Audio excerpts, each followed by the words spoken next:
hearing in the skies. Once again, you must be used to it over the last 3-4 days. That's what happens. The first time it's all shocking, but now everybody knows what's happening. It's the ADSs, the air defense systems, the guns that are now bringing down and neutralizing these drones. So that's the effectivity that's visible. That's the explosions that one is hearing. But General Pandey believes this is still below the threshold level or the line where India as a nation will turn around and say this is an act of war. But Peter, does this leave the Americans embarrassed? Does this leave Donald Trump, Rubio, Vance, all of them perhaps embarrassed because they perhaps jumped the gun? They shouldn't have. Donald Trump is not capable of embarrassment. So, I mean, if Donald Trump were capable of embarrassment, he'd be so embarrassed at everything else that's gone on for the past 100 days. But it does create, as everybody's saying, a very, very precarious situation. And I think we're still at the point where it can be controlled and managed. And if India reacts too strongly, we're on the verge of World War III. So that's not an acceptable option in the nuclear age, which means we've got to do everything we can, regardless of whatever blame is on Pakistan for breaking this ceasefire. India is in a position where it has to exercise maximum restraint right now. When I look at this and I question, what is Pakistan thinking if they're actually authorizing this breaking of the ceasefire? It looks to me totally irrational, totally self-destructive. India is stronger.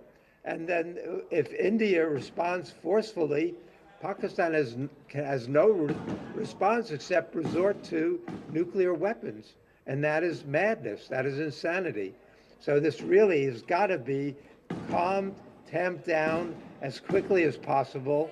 And, we've got to get back to diplomacy. Yeah. But Air Chief, don't you think Pakistan's nuclear bluff has already been called off? And if Russia, Ukraine has not spilled over into a World War III, Israel, Hamas or Israel, Iran has not spilled over into World War III, Bharat, Pakistan somewhere, is this whole thing about World War III important? Bharat is not even exercised 5% of its military capabilities here. No, absolutely. The nuclear bluff has been called. We have been very controlled in our actions.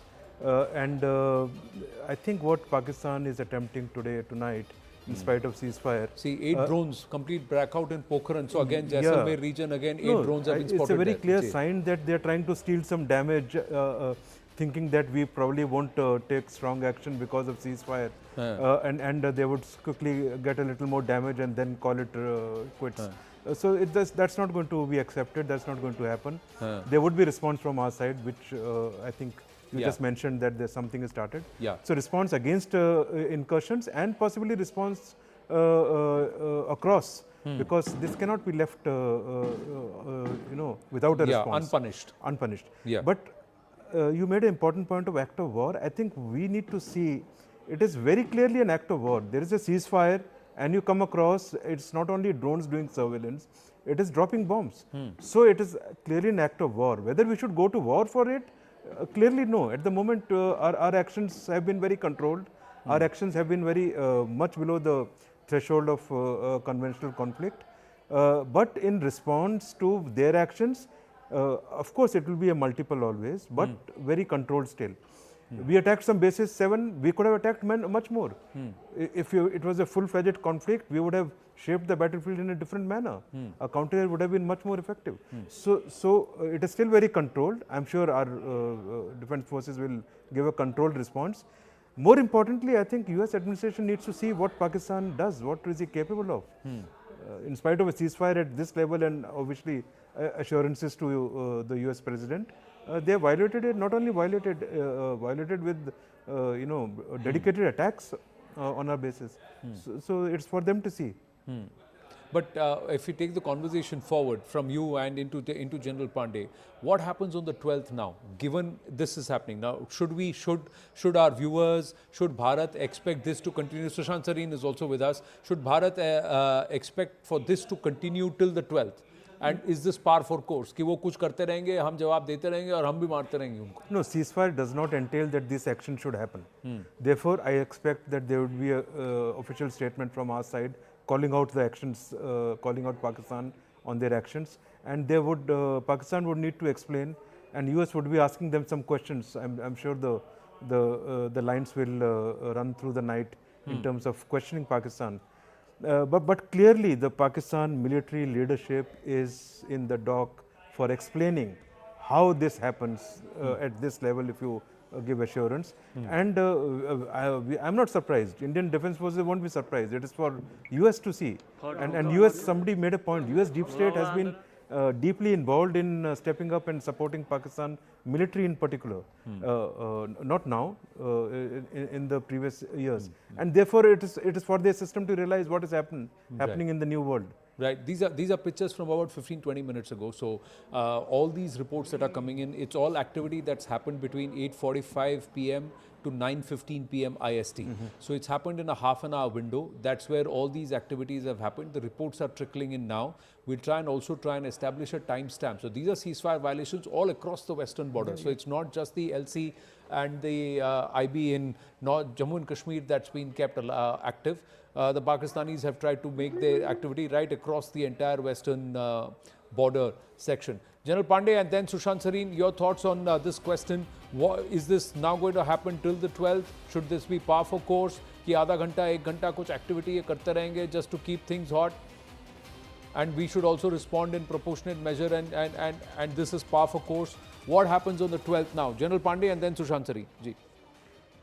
Yeah, so, you're asking me options, which are how it is going to pan out. First is that drone warfare is a reality, right? We may be putting into some segment of gray zone warfare, right or wrong. We want to accept it as a reality or not. Something what became very useful for us when we are into ceasefire violation timelines some time back. So, these are some degree of reality we have to take. Second is that this escalatory ladder keeps on rising up, right? And the third option which can come up, that after due consideration and frustration, a very calibrated thought is taken up to actually go for war. And now for all these segments, we have to actually draw our system that what is our ultimate objective, right? And based on that objective and the mission, is a course which will be taken out. Now, this will become a debate, a prolonged debate, but I just want to lay out that these are three options how it will pan out. Will it stop at 12th? Will it stop tonight? Will it stop tomorrow? But yes, there is possibility of this act again. Right now, nothing much has happened. I'm more worried, for last 6 days, 7 days, I have been extremely worried about any terror attack which takes place, because when this entire thing is panning out, one element from ISI or Asim Manuir says कि ये तो लग रहा है कि मेरे हाथ से लग जाएगा, अभी मुश्किल हो गया है. Now you come out and do another one, right? And that instigates the entire nation. That is exactly what he wanted in the start, right? And we go back to the drawing board after the terror attack, because this will be a paradigm shift when everybody accepted, okay, we have gone for this thing, we have hit the camps and all, we have utilized a major thing, we have punished, and the top rung leadership and the recruits or whatever, where they have gone and dusted for some point of time, but then there are elements existing, right? And this tool gets applied, that will be a major shift. And trust me, I really find myself to be in a very good place that I've retired. I'm not part of that decision-making body. It is going to be very difficult as a politician, as a government, and even as a military force to take a line this way or that way. Right. So while nuclear bluff has been called out as told by the air chief, but has the war bluff been called out, right? Yeah. So this is a question which we have to keep on troubling ourselves with. Right. But yes, somewhere in the back room we have to work on a date when this machine which has been prepared is going to be applied for punishment. Right. And the last point which you can take as a tool for the discussion, who is actually behind this? Is it actually Asim Mani? Is it something else which is troubling us, which is compelling the system to go on the way it is want? Who wants to actually draw us into the war? These are questions which have to be Who thought of. who question is beyond Asim Munir and if his own machinations, there is only one entity that is sitting on our eastern borders. So and Yeah. there could be possibility there very actively, and the China factor comes into play at multiple levels. The Chinese will also be watching our own military capabilities, how we have amped up, how Yeah. prepared are we, what is And there. and frankly, I don't give it too far to even their deep state connections as well. Yeah, I may love to bait China, but the pragmatic long-term strategic considerations are also will always point fingers somewhere.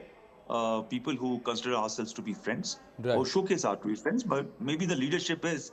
But after all, the leadership doesn't control everything. Like there's a deep state in Pakistan, there's a greater deep state somewhere else. Yeah, fair point. Sushant Sareen, your thoughts. Zorawar Daulat Singh also with us. Good evening. Thank you for joining us here on the broadcast. Just getting us two more updates. Ambala is on a blackout. There are drones spotted there. Ganderbal in Jammu and Kashmir near Srinagar has also sighted drones above, and the ADSs are at work trying to neutralize them. Yes, Sushant Sareen, the China factor. Who's actually behind this? As General Pandey is taking the discussion and the conversation forward, Bharat needs to identify who's behind this, who's orchestrating this, one within the Pakistani military, its deep state, and also beyond the Pakistani shores. Yes. Sushant Sareen, yeah. Anand, I think it is entirely possible that this is happening from within the Pakistani state establishment. Either there is a kind of a rethink at the institutional level that look, we haven't gotten anything from the Indian side, and we've had to sue for peace. Let's try our hand at this again. It could just as well. Look, the fact is that if DGMO talks to the Indian DGMO and looks for a ceasefire, and we agree to it, then that ceasefire has to be observed. Then there Yeah. is no question of thinking, okay, fine, we agree to a ceasefire today, but we'll start observing it on the 12th. Correct. They decided upon a time, on a particular date, and that is the time from which the ceasefire should start. Right. And if one side is starting to violate the ceasefire, then there is no reason for the other side to observe the ceasefire. Right. So quite clearly, this ceasefire is breaking down as we speak, and this is not limited to only line of control. This is all across. Right. As yourself reporting.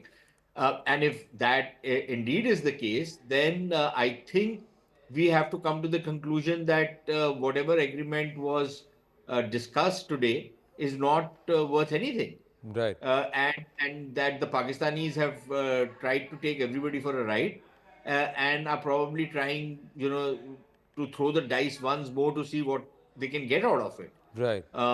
And that is what it seems, which means that we are then back on the escalation spiral, which is fair enough. I don't have a problem with that. And let's see how that plays out. If that's the kind of thing the Pakistanis want, after the hiding they got last night, they want to play this game all over again, then fine. I don't think there's anybody on the Indian side who's going to flinch from that. Right. On whether the Chinese are prompting them to do it, look, I think again, even the statement which we saw from the Chinese today Right. was pretty middle of the road, right? They were not taking any side one way or another. Now, one can say that this is deception from the Chinese side, or one could say, well, the Chinese realize that, this is not worth, Right. going ahead with. So Ji. it's better that both sides call it off, and we'll appeal to both sides. It Right. could just as well be that. The question is, whatever, the Americans tried to play, whatever role they tried to play, how they are going to react to this. Right. Are they now going to go ahead and say that, look, let's use whatever leverages we have and start turning the screws on the Pakistanis? Or will they say, okay, fine, as President Trump said earlier, the guys keep fighting with each other, so let them, have yet another bash up. We don't Right. know. But if the Americans are genuinely serious in saying that, it's important that both sides step back as See- what they claim to be, then they need to start pressuring the side which is breaking the ceasefire to expect Correct. that India will exercise restraint because, there can be a nuclear exchange, third world war, and what have you, again, you are See, penalizing the victim. is this also not, How does Sushantji? that work? No, Sushantji, and to all our guests, Anvit is joining us live from Pokhran. We'll go to that, but we'll come back and pick this up. Is this the whole thing that the Pakistani army or the military establishment has gone rogue? And that the civilian establishment has no control, no clue. Shehbaz Sharif tweets, and within minutes, the ceasefire violations have begun and the incursions, drone incursions have begun. So is the military trying to tell the world that, sorry, we don't listen to this civilian establishment, whoever and whatever they have done. So what's the point of Rubio speaking to Asim Munir if, but it's the DGMO who picked up the phone and said ceasefire. It's a DGMO who picked up the phone and said, let's hold and requested for stoppage of fire. It was not Shehbaz Sharif. So it's also quite surprising how the military picks up the phone and says, we need stoppage of fire. The Prime Minister comes out and says, thank you very much, America, you've done this for me. And immediately the army decides to say, no, we're going to send the drones and start firing our artillery again. How is this happening is a big question. Zoravarji, I'll come to you with this. Quickly going across to Anvit, who's joining us live from Pokhran. Harsh Sanghvi, the Home Minister of Gujarat, has said Kutch is in blackout. There is also drones sighted in Kutch. So the air guns have worked there also, air defense systems. Yes, Anvit, what's happening in Pokhran? Yes, Anand. See, a complete blackout has been imposed just half an hour ago. Earlier, it was scheduled for 11 p.m. Life had returned to normalcy just after the announcement of a ceasefire. Some shops were also open since they had been under complete lockdown since past one day. People had also returned to street, but now just see out of this, place, complete blackout here. Also, because 8 drone sightings have been reported, so blackout has been imposed 8 drones at in 9:30 Pokhran. p.m. Okay. Earlier today, also three missile parts were also recovered from 3 areas here in Pokhran and in nearby Sadar and in Jamla village also. However, no damage to lives were reported, but Jamla one, what we were being told that it was a missile and it had been intercepted in the air. A blast took place. We also met the eyewitness who said that yes, he saw it exploding in the air, and he also said that some fighter jets were also spotted earlier today in the morning around 4 a.m. So keeping that in mind and keeping the recent drone sightings, a blackout has been initiated before the expected time, and the vehicular movement is completely shut. Street lights have been shut. All the shops are under complete lockdown, and as we see, the skies of Pokhran may look right now as the situation is normal, but just a short while ago 8 drones have been spotted. However, no loss of life or any mishap, however, so have been reported so far from this place. Right. So what time did you say that the drones were sighted, the 8 drones?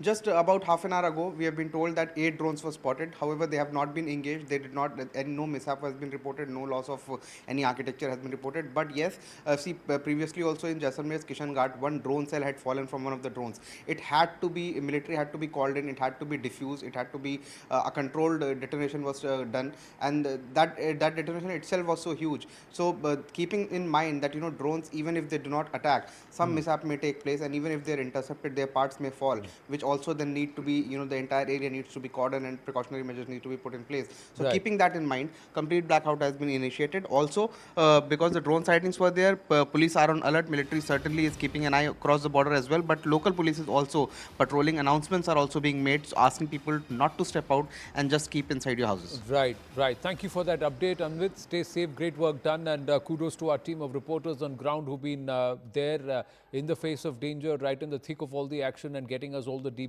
details. One aspect we've tried to focus is that we verify, recheck, verify, and then put out only the authentic news here on the News 18 network, across the network. That's what we are priding ourselves on in this coverage of Operation Sindoor.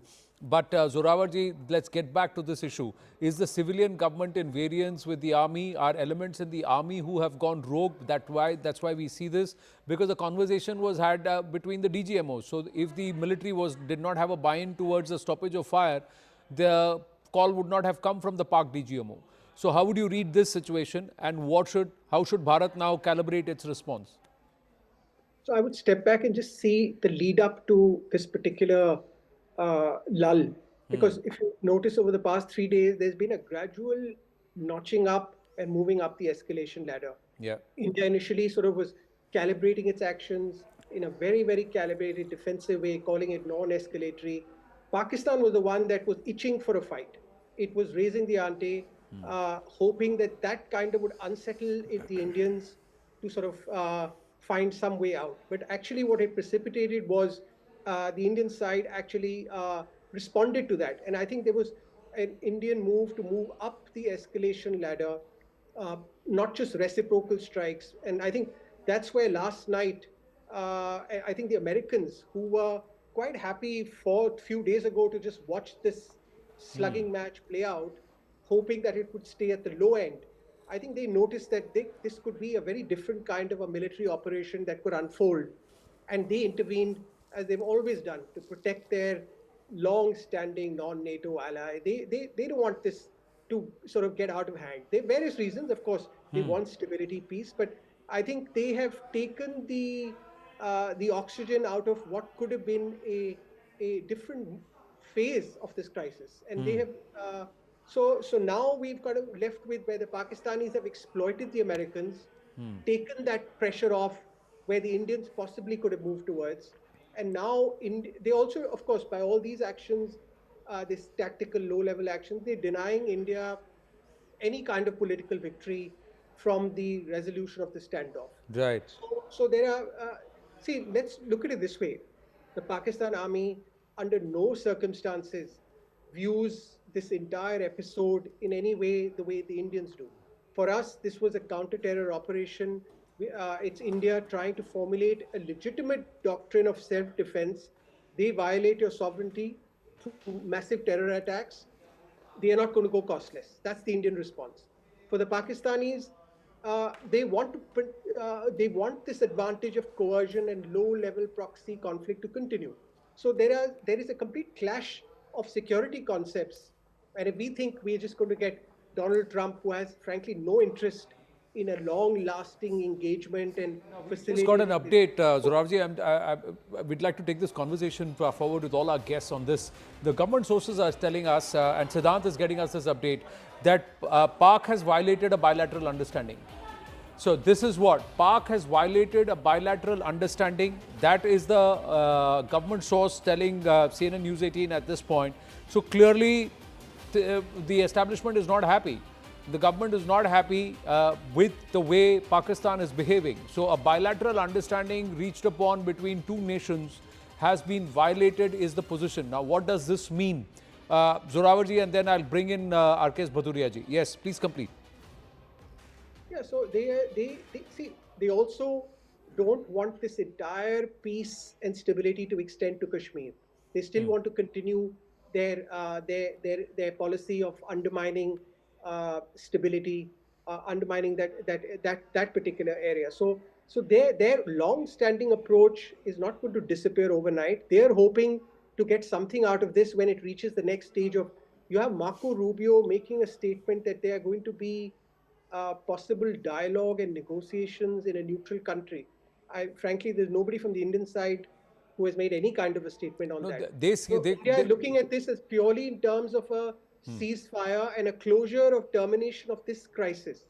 While for the Pakistani, this is a stepping stone to open up a bigger conversation. So there's a complete mismatch of where both sides are operating. So for India, I think it's just got to maintain a certain posture of readiness and evaluate its options. No, and the other thing is Bharat is very clear. This is bilateral, and it's a bilateral understanding has been violated. Siddhant joining us. Yes, Siddhant. What are government sources saying? Well, yes, that's right, Anand. In fact, I've spoken to top sources in government of India, and what they have told me, Anand, is something very, very interesting. In fact, they have put things very straight. They are calling it a violation of the understanding which has been reached between the two sides this afternoon. So clearly, Government of India is looking at this particular development after the announcement of understanding as the violation. Right. And in fact, there have been an air intrusion. Perhaps, Anand, there are multiple, air intrusion. And in fact, our colleagues are reporting from ground. And now, no, there is a possibility something more could have happened. There is some action that's happened in Nagrota. We're waiting for some confirmation, and we'll try and get you the details. But there is also drone sighting in Riyasi. So there is also drones that have been seen flying over Riyasi. There has been complete blackout there also. There is some check, some problem, some issues that have come to pass on ground in Nagrota. Something's happened there. We'll try and get you more details. But Air Chief, Your thoughts on this? Bharat's position is this is a violation of a bilateral understanding. See, my reading Tonight is the night when the Pakis are the most vulnerable. My reading is, if an official statement has come already that Pakistan has violated the ceasefire, then there would be repercussions to the violation, and you keep your channels going and wait for the result in the morning. But in this case, what then happens to what is supposed to be on the 12th? Or does Bharat's position just only harden a little more? Yeah, that Bharat's position will already get hardened. They have violated the ceasefire. So it's for the Americans to realize the doublespeak that Pakistan does.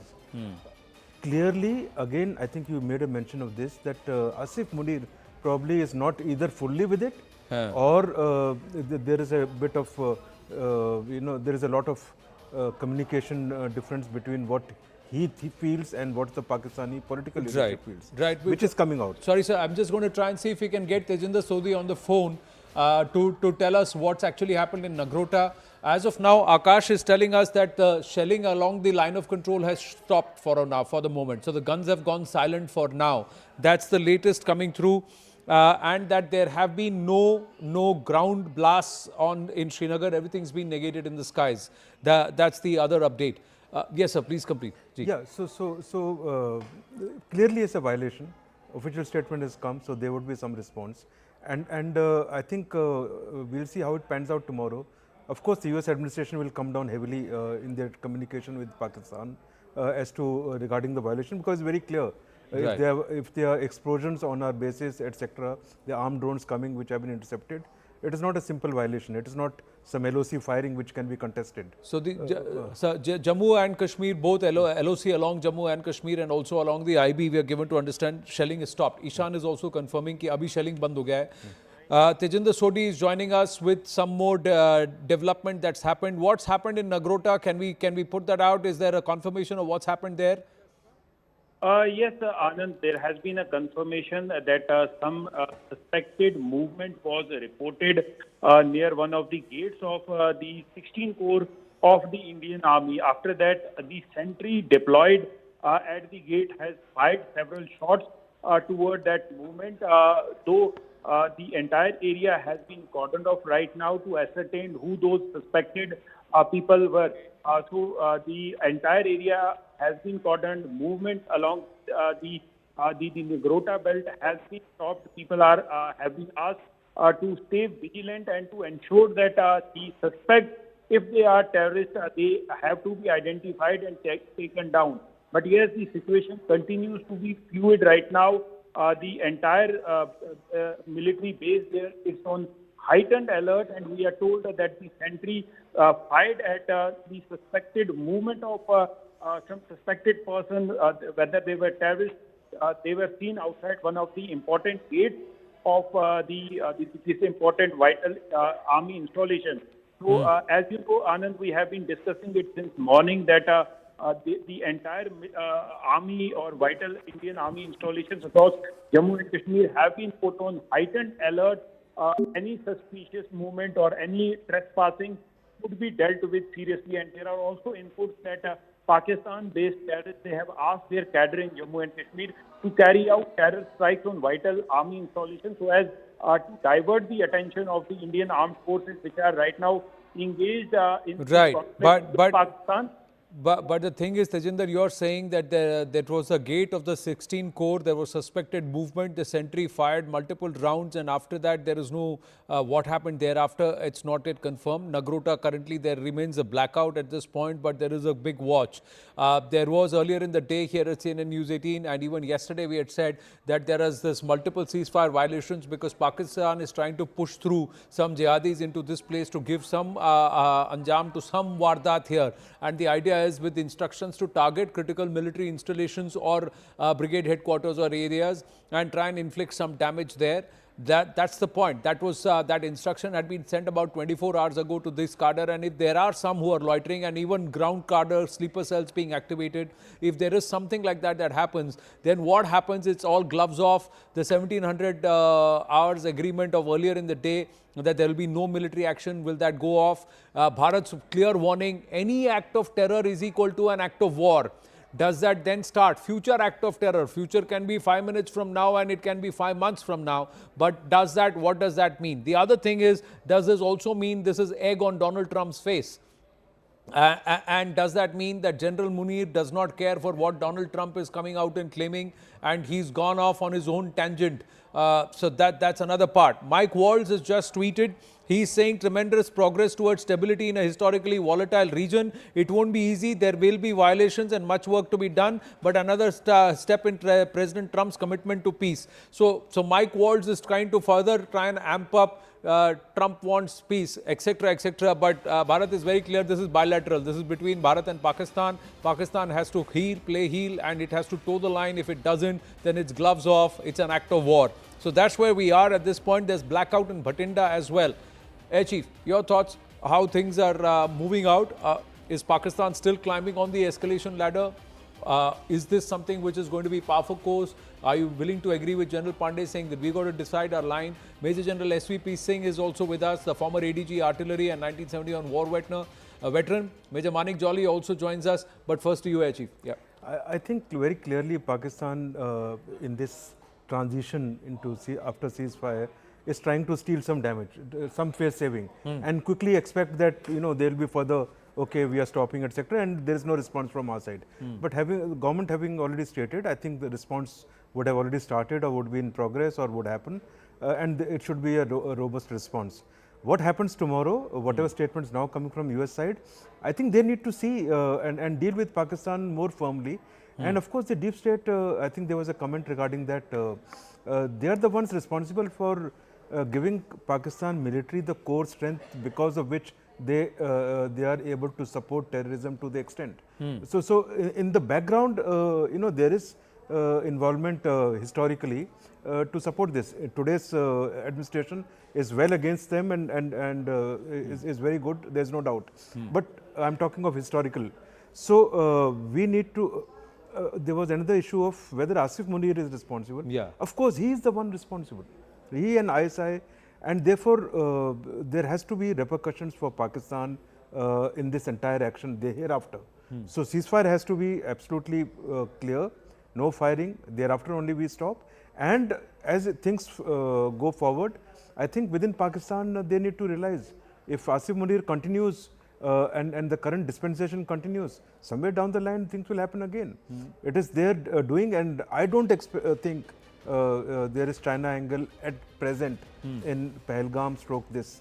It is purely Pakistan. You don't see the China angle. See. I see purely Pakistan. I see directly Asif Munir and ISI handiwork in order to make this happen. Make this happen. Did you know that the DG ISPR, his father was a terrorist, a proscribed terrorist, and also Osama bin Laden's aide, the American? I read about it.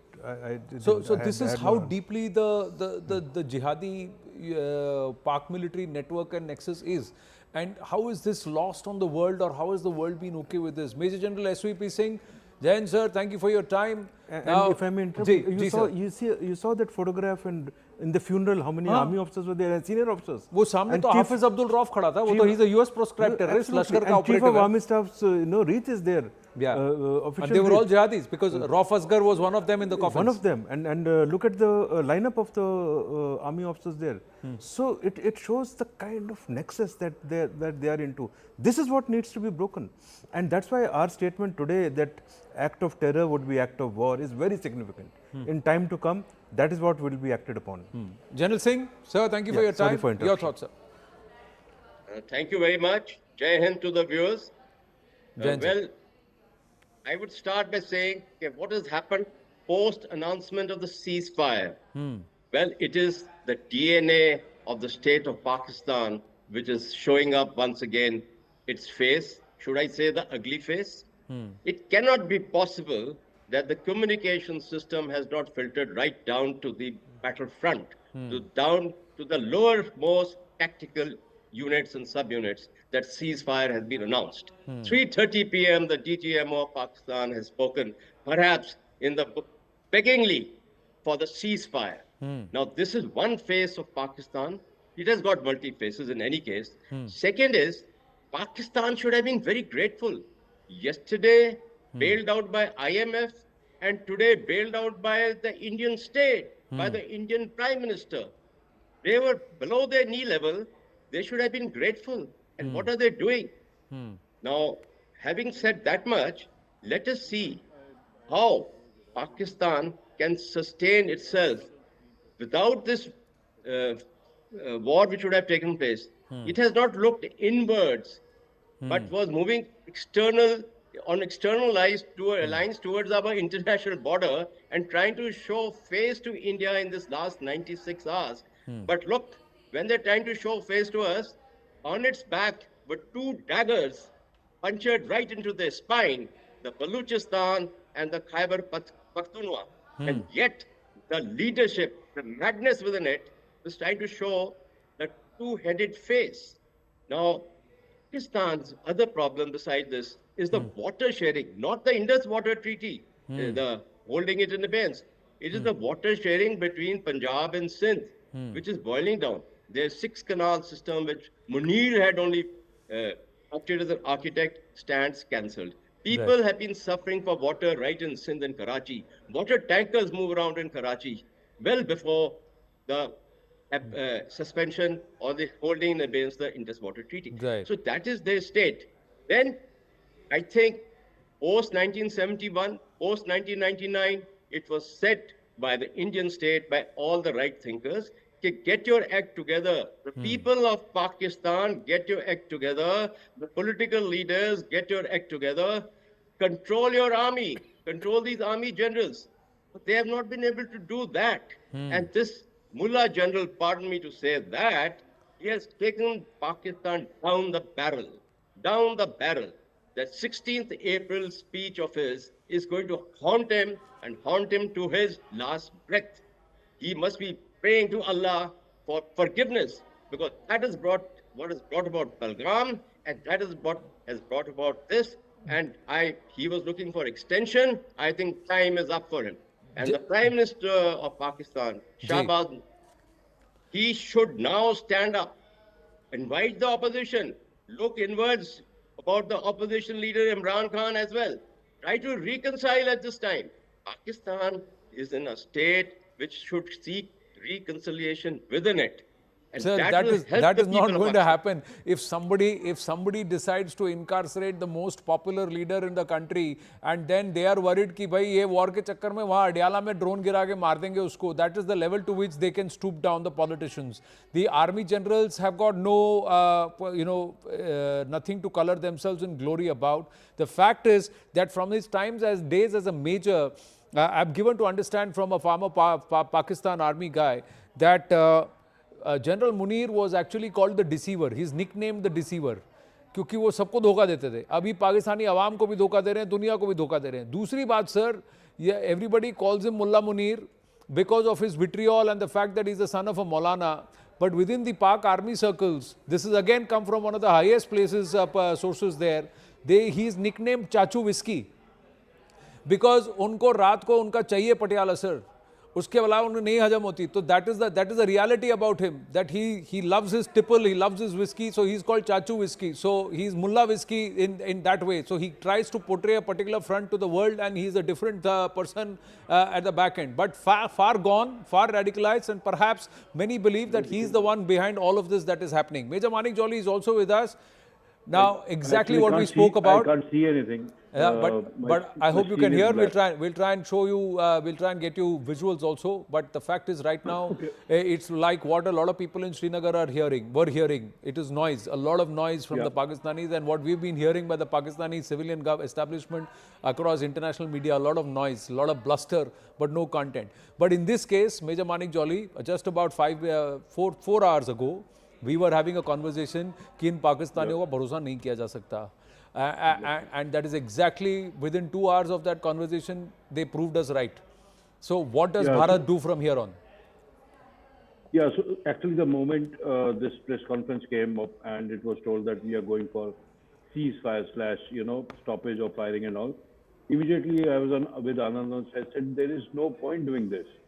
You cannot trust these people because they have a very unique situation where they will say, okay, Shahbaz is doing the peace treaty, but somehow Munir attacked. okay, Munir is doing the peace treaty, but some militants got together and they attacked. They are so broken down and disoriented. I wouldn't call it disoriented, but disjointed actually, that they keep doing these things and keep blaming on each other. That's how they operate. Secondly, what India has to do is now there is no chance of backing down. Because the thing is, we gave them a past few entire week actually, we gave them a lot of chances to off ramp. That's a term being used now. We gave them a lot of opportunity to de-escalate. We gave them chances to come to peace. Because right from start, our point has been we took out terror camps, and there's nothing more than that we want. But they have been escalating it day after day with these terror attacks, with drone attacks. Today there's been a terrorist attack on Nagrota camp. That's what I'm hearing. Right? The point is that now India has to go for the decisive action. And decisive action does not mean that we go for an all-out war, but at least catch hold of some area, zone, core, wherever we want to. Yeah, and just go for it. I mean, because the thing is, till the time they feel the heat that we can give them, they will not stop. So there are some, there are a few peaks and there are a few bowls. जिसका जो हमेशा हमारे हम हमेशा we take it and then we give it back to them. This time we should just take it and sit there. Yeah, so we are dominating it, majorly dominating at many areas. I think we should just go ahead with it. That's my personal opinion, and start showing them that we can do just a confirmation that's come in. I'm just interrupting you, Major Jolly, that there are no blasts since there have been no ground blasts since Srinagar. It was all the air defense system on top. The other part is LC and the borders are now shant. The artillery firing has stopped. It happened some time back.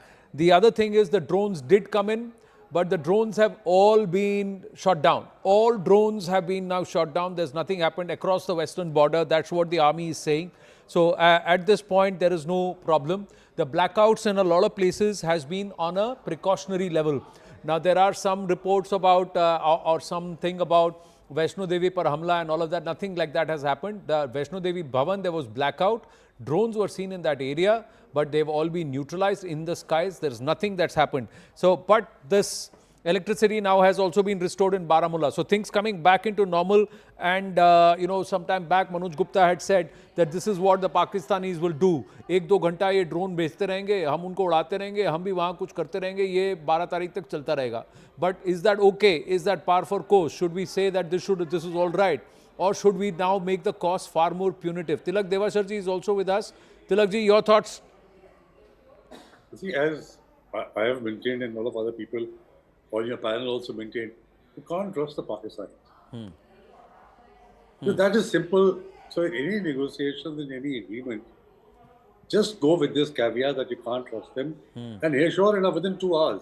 But one good thing, you know, which comes out from this is that for the world also, the world itself, including the US President and the Secretary of State, that after they have given their commitment, after they have put it down on paper, they find that Pakistan has broken this cessation of hostilities within 2 hours. So that just sustains and proves India's point that you cannot trust. And I think even on our side, people were talking about that now we should de-escalate and do this and that.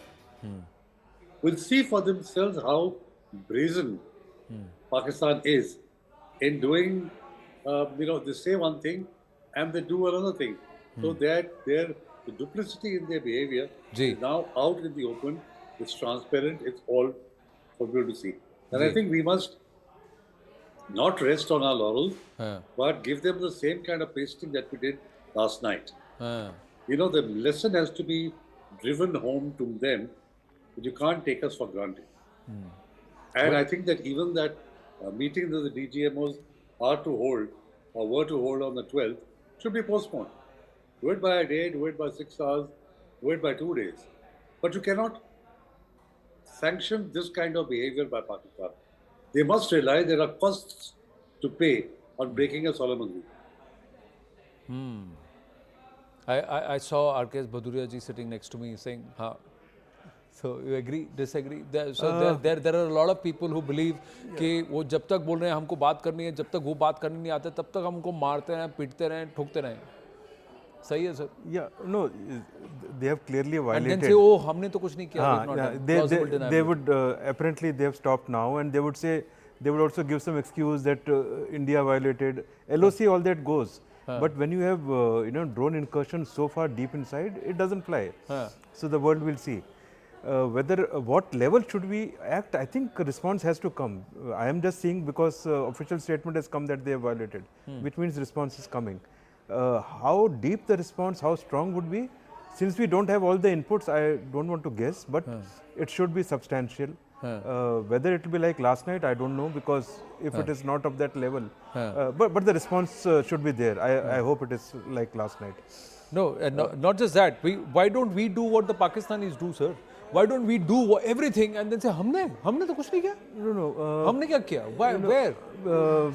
We are very balanced and we are very careful in our approach. And secondly, don't forget, our purpose was to strike at terror network and terror infrastructure. That was achieved. But there is more. If so Pakistan we can hadn't continue to started strike this, at some terror infrastructure. There is GHQ Rawalpindi, which is the core of the terror infrastructure. If Pakistan hadn't started this, we wouldn't have done. Now they started, we are responding, but in stronger measure and robustly.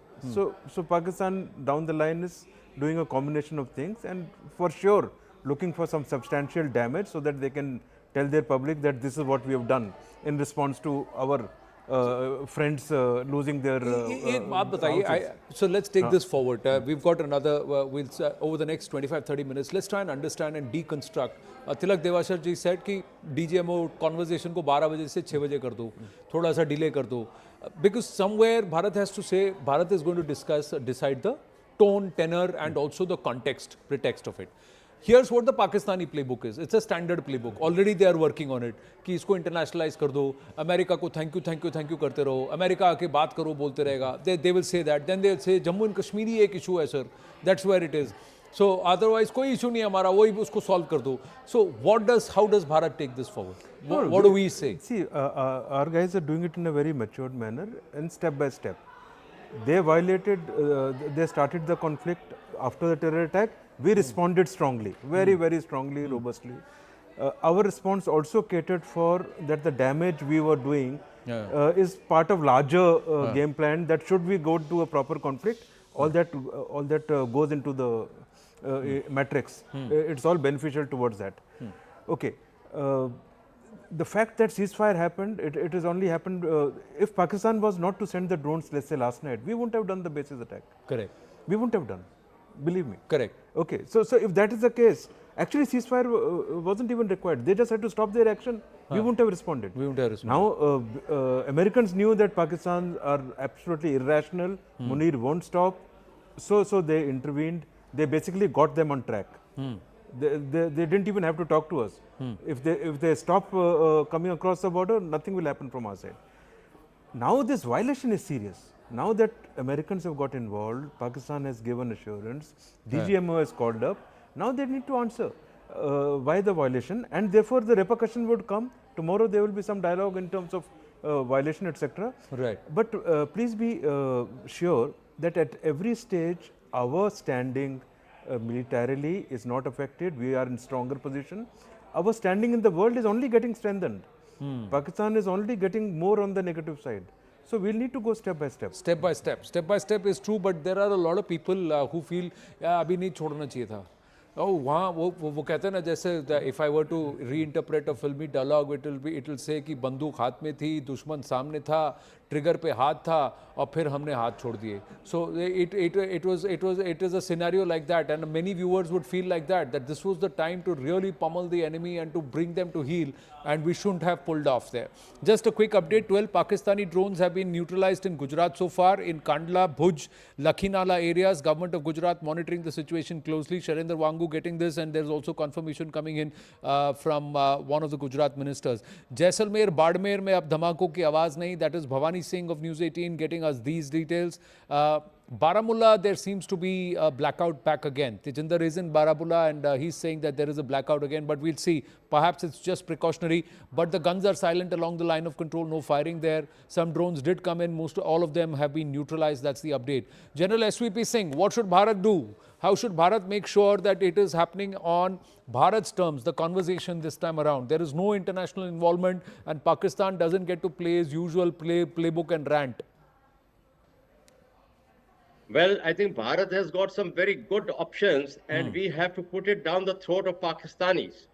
if the post-ceasefire talks have to take place, I think the most important and right on top should be that the terrorist camps and the terrorist outfits which are there, we want a verifiable dismantling of those. We want a verifiable dismantling of your madrasas which are educating these people. And why I say that, their defense minister having said these madrasas, the students who are coming out from there are our second line of defense.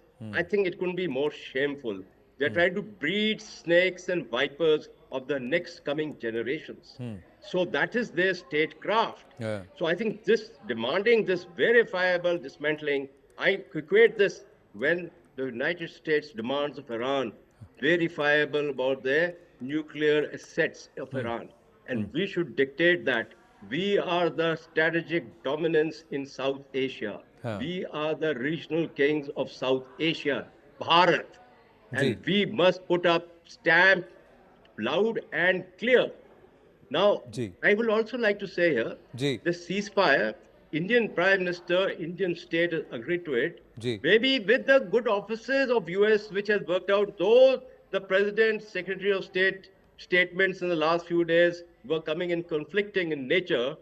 But I think one thing which would have weighed in the Indian minds would be that US perhaps does not want another arena of war taking place, and being their special strategic partnership, USA needs India. They don't want that Israel-Gaza Hamas affair on in South Asia. Also, Ukraine, the peace which was promised in 100 days with Russia has not come about. China is a factor which weighs on US. So I think it has been a very good move from the statecraft and from the diplomatic point of view. In military terms, I would say we have had a partial achievement of military objective. I use the word partial because along the line from POK down to Bahawalpur, the destruction which has been caused to the training centers or the terrorist centers has been there, in which a lot of the terrorists would have been killed, but there's a work in hand, work in being. Their ideologues have to be now packers and planners. They have to be taken to task, and that we should not leave it. In the instant case of this ceasefire violation and the drones having fired and the blackout having taken place, let me tell you, I fear that they would have infiltrated their terrorist groups even now in this evening. So our depth areas, intermediate, our internal security has to do a lot of work right from this moment onwards. We cannot trust this nation. We cannot trust this leadership. I totally agree that we cannot trust them, but the fact is that if they do another act of terror, then it's an act of war. So the button for escalation, the button for punitive action now is with Bharat. Before I come to you, Tilakji, Major Jolly, do you believe that that's perhaps the biggest change in posture and equation? There is no need for anybody else's okay or permission. The entire posture changes, military posture changes. The cost of any act of terror has only increased from 2016 onwards in the last decade. The other part is that Bharat now decides what is the punitive measure, what is equal to an act of war and what is an act of Pak-backed terror. That definition and that interpretation is left open to Bharat. Do you believe that is perhaps the biggest shift? And that will come into play even on the 12th when the DGMOs, if things go all according to plan, meet. Yeah, I mean, there's a complete blackout in Patiala also now, right now. Please continue. Yeah. Let's say we, for discussion's sake, we disregard what is happening right now and we reach 12th and the discussions are happening. The statement which the MEA and even the defense spokesperson gave, we never mentioned that there was any intervention of US. We never mentioned that Trump or once came and they negotiated peace between us. That means India is has taken control. That this is our decision. We decided to go for this no firing stop for 2 days, and after that we will have a discussion again. What that gives us is a leverage that since we decided step 1 on our own, that was taking out these terror camps. Since we decided on step 2, that is retaliating to their minor incursions with our missiles or whatever. Since we decided on step 3, that's to go for a 3-day break from firing. Hence, we hold the right to take step 4, whatever that might be.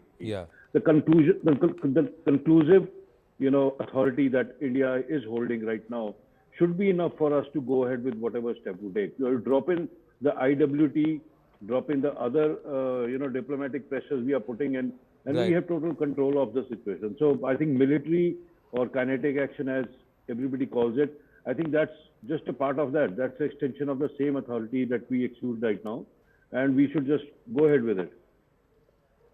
There's no need to ask anyone. No need to ask anyone. Tilak Devasharji, should we continue the non-kinetic offensives? So talk about Indus Water Treaty, talk about anything else is off the table. Let's just talk military backing off when the DGMOs meet. Absolutely. I think we should not let off pressure on Pakistan as far as water is concerned. And I think this is one of the things that has brought Pakistan to its senses. Because as I've mentioned several times, the Kharif is going to start.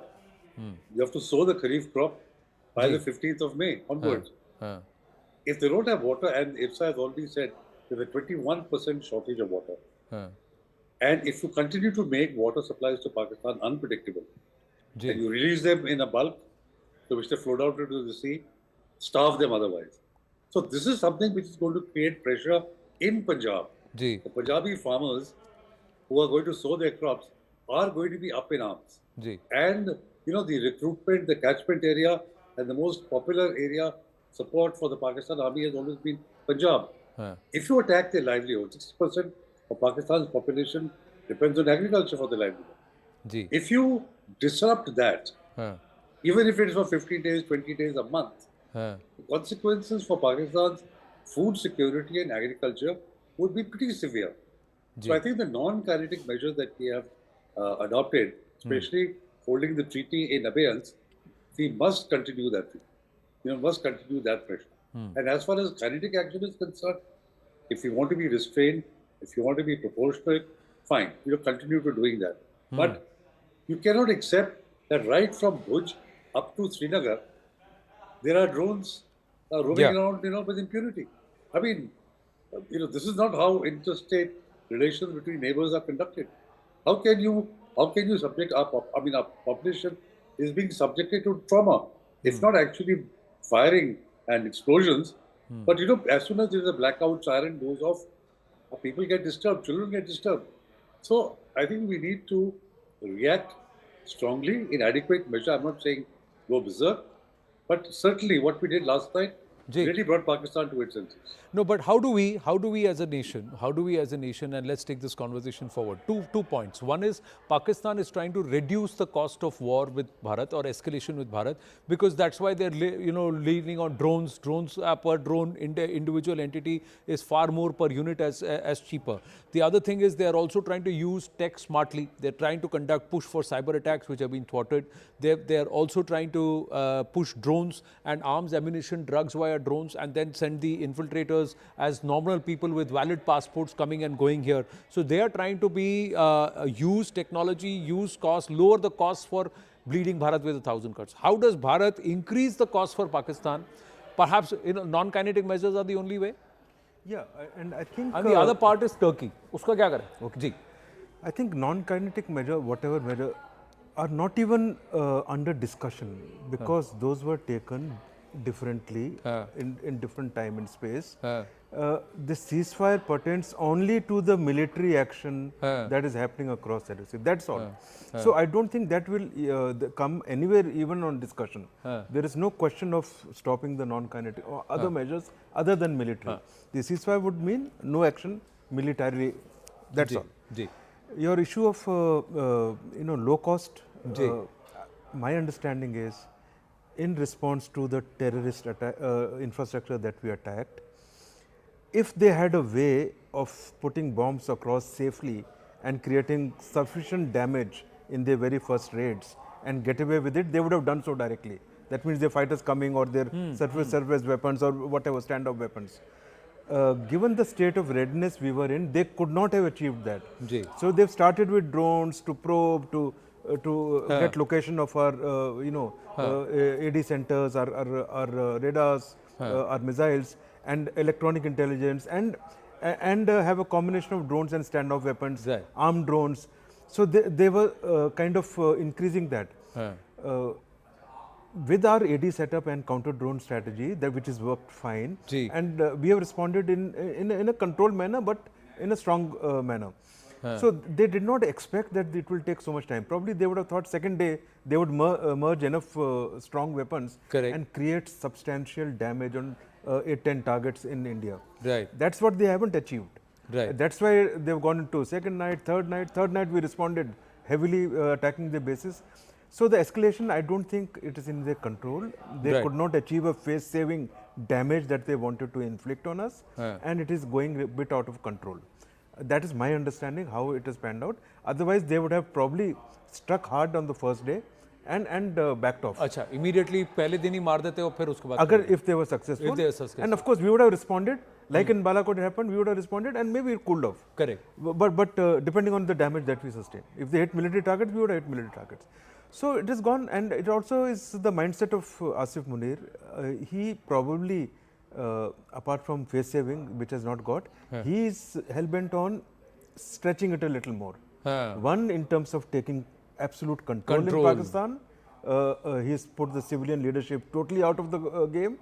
Okay, this ceasefire discussion did not progress till he got a call, and thereafter we heard that it progressed. Correct. So it clearly shows how much control he is taken there. How much control? Okay. So whatever was left, it is like a military law, unstated military law there. Correct. Therefore, I think it's a combination of two things which is stretching. They also probably misread the levels to which we will go. Yeah. Our patience and our will to respond and will to go right up to the conflict. You know, everybody is under the impression they will do this nuclear bogey and we will not go beyond a day or two. We stuck their bases. Yeah. If they do more, we will. So we've not only called the nuclear bluff, but we've also pushed the doctrine of escalation a little further. Fairly high. Yeah. And there is still depth available. Correct. Let's not fall for this nuclear and they are having discussion. They can have discussion. They want to go nuclear. Let us see. Let's see. Let us see. Karo. Okay. So it's clearly they did not anticipate such strong military and such strong leadership decisions from India. They haven't realized that the game has changed here. Right. Our zero terrorism acceptance. We are serious. And with today's call of terror act being an act of war, I think it goes to the next level. I think they've misread badly, they handled it badly, they were irrational about it, and now they are finding it difficult to get out of it. I don't think they've got a correct reading of Prime Minister Narendra Modi and the leadership will under him. They've underestimated that, and I think he's just redefined those aspects. So a big shout out and kudos to PM and the entire leadership, because this is clearly a whole of government approach. Absolutely. And in this case, even largely most of the opposition parties have been onboarded and they've been there, barring a few motor mouths here and there, and whatever they do, that is something they'll do. No, you have to really appreciate the way all the opposition parties have come together and really supported, and very balanced and very proactive statements towards support of the actions. And I think as a nation, when we come together, we can show how much of push and what is the thrust that we can put through as a nation. But the other case is that why not dismantle Pakistan in its current shape? That's another conversation, and everybody wants to understand this कि भारत कब ये करेगा, कब भारत ये करेगा कि जो देश ऐसे जुड़ा टूटा बना हुआ है, जैसे कहते हैं ना 4 सूबे संभलते नहीं हैं, तो वो 4 सूबे अलग अलग, some of them are 48% of the current shape of Pakistan. Tilak Devashar ji, so this is right up your alley. ये कब करेंगे sir, and when, how can that be done? This is the non-kinetic offensive which perhaps can get us a permanent solution.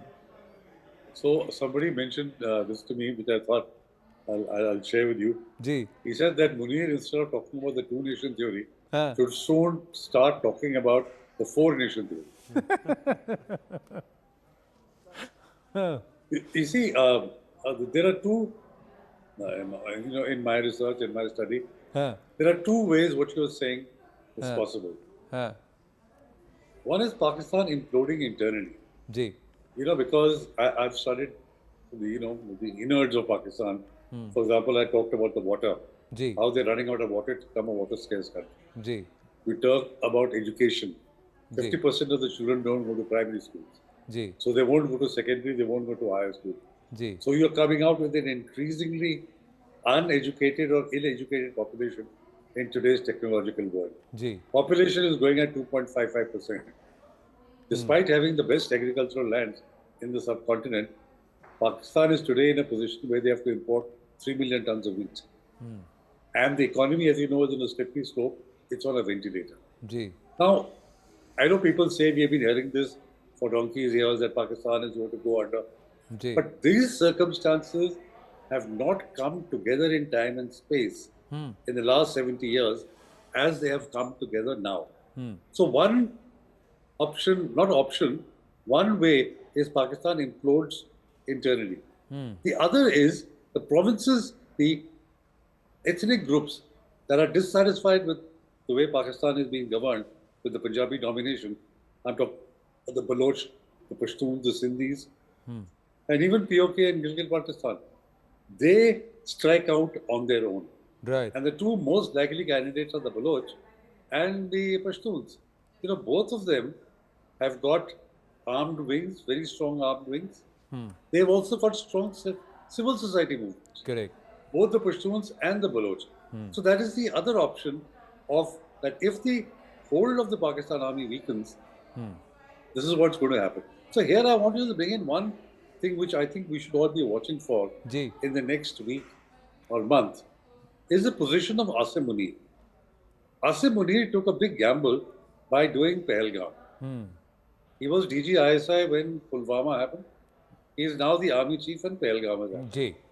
He thought that this would help him unify the country behind him and restore the credibility of the army that Imran Khan had eroded for the last 3 or 4 years. Correct. Now, if this misfires, what will Asim Munir's position be? You know, within the army. Outside, of course, he's getting a lot of flack. But even within the army, people are going to be questioning his judgment that what have you done? You placed us in a very precarious position. So I would be interested to really see what happens to Asim Munir in the next month, next week or next month. For example, take this case of breaking the cessation of hostilities within 2 hours. Was it a group within the army that said nothing doing? How can you agree to this? Correct. Or another group which says, no, this must be done. Has his control, and this is, mind you, speculation. I have no concrete evidence of this, but this is something as all of us who watch Pakistan should be looking at signs of what is the disquiet or what is happening within the Pakistan army, weakening or strengthening Asim Munir's position. Right. If his positions get strengthened, then he could, like Musharraf, even stage a coup. पर उतना उनका depth है क्या? Because Musharraf had a lot of friends within the circles, army circles, to be able to pull that off. Right now, Mr. Mullah Viski is so discredited. 4 nights of faziyat. Imagine, sir, Baloch मार रहे हैं, उनका band बजा रहे हैं. Jafar Express अभी 2 महीने भी नहीं हुए हैं. उसके बाद then you have what the Pashtuns are doing. The Taliban have gone ahead and said कि भाई कल बोलो तो कल we'll take over. So they are worried about them getting into Islamabad or even up to Pindi. So that's the other part. And here 4 nights of embarrassment for him. Yeah, so that's what I'm saying. So what his position is, does he weaken so much that he's eased out? Or does the army rally around behind him? See, because the India factor is probably the most critical factor as far as the army is concerned. Right. They owe their strength, they owe the budgetary position that they have to India. In fact, as they say, that Kashmir is Pakistan's jugular. Actually, more than the Pakistan jugular, it is the army's jugular. Army's jugular. Because the army gets all their benefits because of the Kashmir issue. So, you know, I think that's all of us be watching position of Asim Munir. I think it's going to be very interesting in the next week to a month. Wonder where he's going to have his next peg, sitting in his army chief office or elsewhere. Adiala jail mein to nahi milta. Anyway, but that's a little tongue-in-cheek there for him, but he deserves it from us. No love lost there. The Chinese have made a statement, and Major Jolly, and let's take this forward, China and Turkey, 2 nations that are in the play here. Now, the report is Deputy Prime Minister and Foreign Minister Ishaq Dar has said that he received a phone call from the Egyptians, but the Chinese have also come out and said, Wang Yi on Saturday said that his country would continue to stand by Pakistan in upholding its sovereignty, territorial integrity and national independence. The Chinese Foreign Minister made these comments during a telephonic conversation with Ishaq Dar. according to a statement by the Foreign Office. During the conversation, Dar briefed Wang Yi on the evolving regional situation.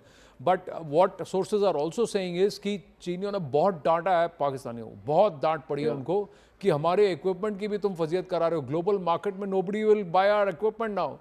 HQ9 and J17s के orders will get cancelled, and our ammo is also, you guys don't know how to use equipment. So I think there has been a huge amount of backlash the Pakistanis have faced for using Chinese equipment. Yes, yes, Tilakji, yeah. There's just a news flash that there's been a terrorist attack on a military unit in Nagrota near Jammu. More details are awaited. Yeah, it has been in news for some time, sir. I think there is happening, and there's been a casualty. Yeah, there is. We'll try and get an update. We'll try and get an update on what happened in Nagrota. We reported that an army sentry had fired at 4 suspected terrorists. There was no confirmation of what action has happened on ground, but there is movement in Nagrota. That's what we had put out. We'll try and get a confirmation on what's happened in Nagrota. Yes, Major Jolly, you were saying something. Just since you picked up China and even the statement that you mentioned, right? So I would say that given the kind of pressure we face when people ask questions, will China attack if Pakistan also attacks? And they kind of think of as some twins. It is pretty lukewarm actually. It does not come across as something where China is patting their back and saying, "Don't worry, go ahead. I am behind you. Do whatever you want." So it's not on those lines. It's pretty basic diplomacy that any country would say.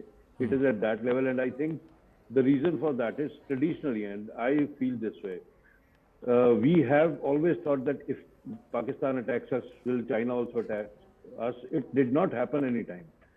China, when they fought war with us, it was Sino-India, it was Indo-China war. It has never happened that Pakistan was attacking and we had to fight two-front war. So I think China does not do that. That is one. And these kind of statements, which are pretty subtle in their manner, are kind of a signal of that. And since that, I just want to take a minute to tell you something which I've been wanting to say since yes, please. Mr. Tilak mentioned about the water treaty, right? So I am of a firm opinion that the entire war that's going on, if we label it war right now, is about water. The entire drone, missile, air raid, everything is trying to push India into position that we get to a state, that we reach a position that either it is this way or that way, so that water gets released. Because you can have tanks moving, you can have jets flying for as long as you want, but if there is no water, there is no life. And a country where major export is rice, which takes so much water, and their one crop is about to be finished. If this goes on for 2 to 3 months, India does not have to do anything. And hence, I feel that is the urgency of Pakistan. They want to do this as soon as possible. The more it drags on, forget the economic implication, because I personally feel with China, Qatar, Turkey and all, they'll keep getting resources and money and all. But nobody can give them water. One more crop goes and there'll be farmers on the road, there'll be protests, they'll stand up against the government, but because of your terrorism we are facing, we don't have money, we don't have food, their exports will die. And I think that siege warfare is what Mr. Modi is playing. The day he announced IWTs in abeyance, that was the announcement of war.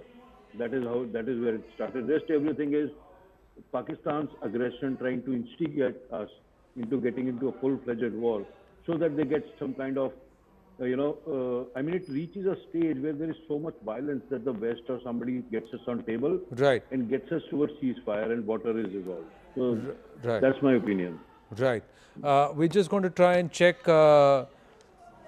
Now, big news coming through from Manoj Kumar Gupta. We'll go to that. But we also would like our team to check on what's happening in Nagrota. There seems to have been an incident in Nagrota. So we'll have to wait and see. And I think we are also standing by for the Foreign Secretary to be speaking. Now, so top government sources are saying that the India-Pak DGMOs have had a chat again. They have spoken again. Top government sources are saying the revised time to cease all firing was agreed at 10:30 p.m. Top army sources are saying this is what. So the revised time was just about 15 minutes ago. The top both DGMOs have spoken. Akash joining us with more. Manoj Kumar Gupta getting us these details. He was the first to tell us that the DGMOs are going to be speaking. And now yet again we are putting it first here on CNN News 18. Yes, Akash.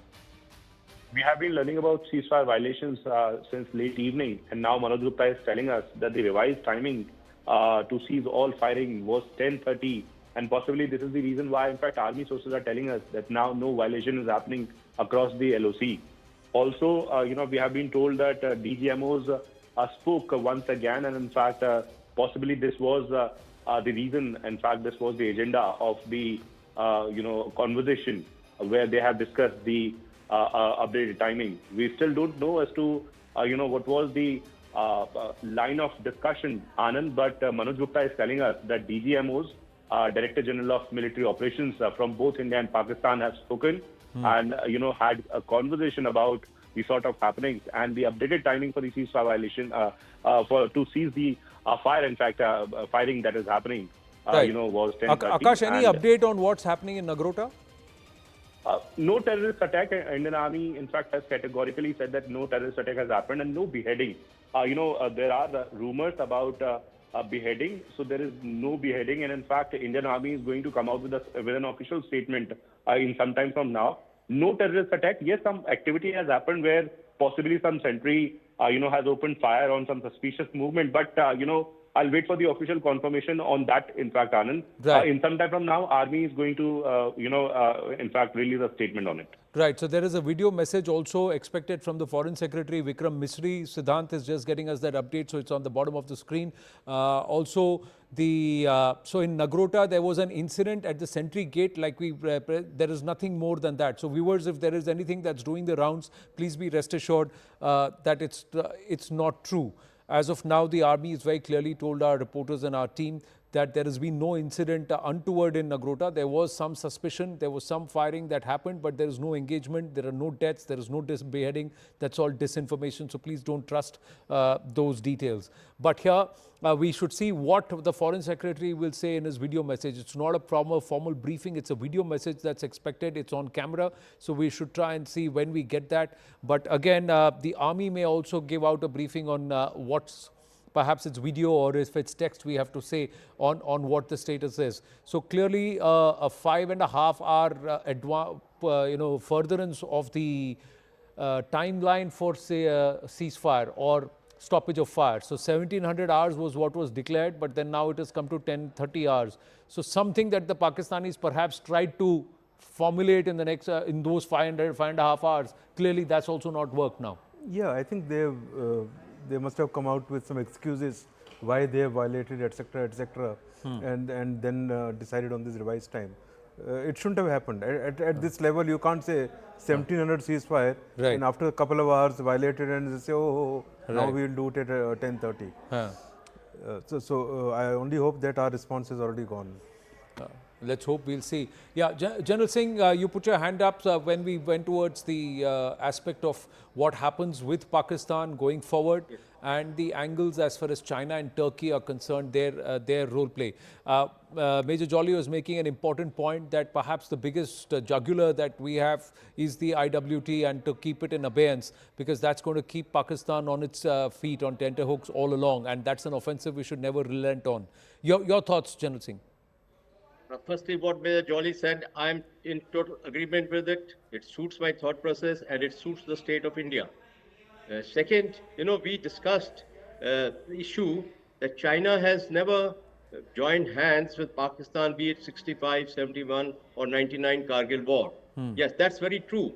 But I think it is to the credit of Indian armed forces, and there's an air chief sitting, that our mental mobility and agility has led us to the doctrine of the thought process of strategic deterrence to take care of 2.5 hour front war.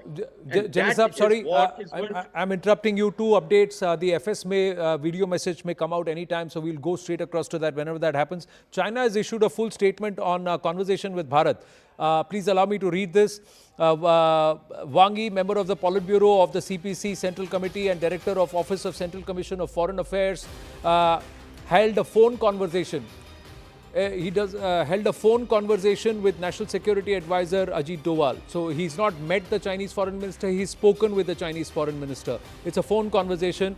Ajit Doval stated that the Pahalgam terrorist attack had caused significant casualties among Indian personnel and that India needed to take counter-terrorism actions. He emphasized that war is not India's choice and does not serve the interests of any party. Both India and Pakistan are committed to maintaining the ceasefire and hope for the early restoration of regional peace and stability. Wang Yi expressed China's condemnation of the Pahalgam terrorist attack and its opposition to all forms of terrorism. He noted that given the current complex and volatile international situation, peace and stability in Asia are hard won and should be cherished. India and Pakistan are neighboring countries and that cannot be relocated, and both are also neighbors of China. China appreciates Doval's statement that war is not India's choice and sincerely hopes that both sides will remain calm and exercise restraint, resolve differences through dialogue and consultation and avoid further escalation. China supports and looks forward to India and Pakistan achieving a comprehensive and lasting ceasefire through negotiations, which is in the fundamental interests of both countries and the shared aspirations of the international community. That's the full statement that's come through. That's the full statement that has come through. We are now getting a special briefing. It should start any moment now. In about 2 to 3 minutes, we should have the special briefing by the Foreign Secretary Vikram Misri. So Wang Yi speaking to NSA Ajit Doval. The condemnation of the Pahalgam terrorist attack is important. Very important. And how would you read the Chinese position in this one, Chief? No, I think it's a very mature statement and also a sign of kind of support to us. Firstly, what they've said about Pahalgam, this thing. Secondly, they have never come in out and out support of Pakistan this time. Normally, they give a very, very positive statement towards Pakistan, which hasn't happened. So, therefore, our interactions with China and China's reading of the situation and not supporting Pakistan outrightly is important. Yeah. Chief, just 1 second. Yeah, the PIB fact check has come out. So, to everybody who was concerned and also viewers who are watching it, social media posts are claiming that terrorists came in army dress in Nagrota and 2 beheadings have taken place. PIB fact check says it's a flake. This claim is fake. Nothing like this has happened. Nothing like this has happened is what the PIB has come out very clearly. There are social media handles that are posing as Fauji's, ex-servicemen and who are claiming these. That's not true. It's fake. That's the news that's come through from the PIB fact check. That's what. Yes, Chief. Yeah. Yeah. So China hasn't supported outrightly. It's another matter that a lot of equipment that Pakistan has or is using, or a lot of supply of ammo, etc. In such time would be coming from China. It has come from Turkey. So notwithstanding that, I think official stand that China has displayed should worry Pakistan in the current thing. It should be an eye-opener for Pakistan. Do you see a Chinese recalibration also happening here? I don't see, because strategically Pakistan is too important. They have too many interests in Pakistan, and also strategically they need Pakistan against us. So that is the larger picture if you look at the long term, and Chinese are very long term thinking. So I don't see a direction change there, but they probably would need to step in to change Pakistani behavior to get it towards more responsible as a state, as a country, as a going forward, because they cannot keep dealing with such kind of rogue situations. But how do you see? So ANI had also put out something on Nagrota and they have retracted that. So overall, PIB has fact-checked it. Nothing happened. CNN News 18 here, we also said nothing untoward happened. There was some suspicion. The sentry fired a few shots and then they went away. But there were 4 suspicious people outside the 16-core gate in Nagrota. But that's where it is. Tilak Devasharji, Turkey. How would you address Turkey? There is a lot of angst because most of the drones that have been sent Bharat's way that have caused damage, that have hurt or landed on civilian establishments and areas, destruction to property hugely has happened, has sent a sentiment saying that inko to we helped them at a time when they were in humanitarian distress, and look how Turkey is now coming back and helping an enemy of Pakistan, enemy of Bharat. And you recall that I think about a week or 10 days ago, there was a Turkish ship that came to Karachi and I think was offloading, obviously. Okay, Foreign Secretary's briefing has started. DGMOs के बीच जो पिछले कुछ दिन से चल रही सैन्य कार्रवाई को रोकने का समझौता आज शाम को हुआ था, पिछले कुछ घंटों से इस समझौते का पाकिस्तान की ओर से घोर उल्लंघन हो रहा है। भारतीय सेना जवाबी कार्रवाई कर रही है और इस सीमा अतिक्रमण से निपट रही है। ये अतिक्रमण अत्यंत ही निंदनीय है और पाकिस्तान इनके लिए जिम्मेदार है। हमारा मानना है कि पाकिस्तान इस स्थिति को ठीक से समझे और इस अतिक्रमण को रोकने के लिए तुरंत उचित कार्रवाई करे। सेना ने इस स्थिति पर कड़ी नज़र रखी हुई है और उसे किसी भी अतिक्रमण से निपटने के लिए ठोस और सख्त कदम उठाने के लिए आदेश दे दिए गए हैं। Good evening. For the last few hours, there have been repeated violations of the understanding arrived at earlier this evening between the Directors General of Military Operations of India and Pakistan. This is a breach of the understanding arrived at earlier today. The armed forces are giving an adequate and appropriate response to these violations, and we take very, very serious notice of these violations. We call upon Pakistan to take appropriate steps to address these violations and deal with the situation with seriousness and responsibility. The armed forces are maintaining a strong vigil on the situation. They have been given instructions to deal strongly with any instances of a repetition of the violations of the borders along the international border as well as the line of control. Thank you.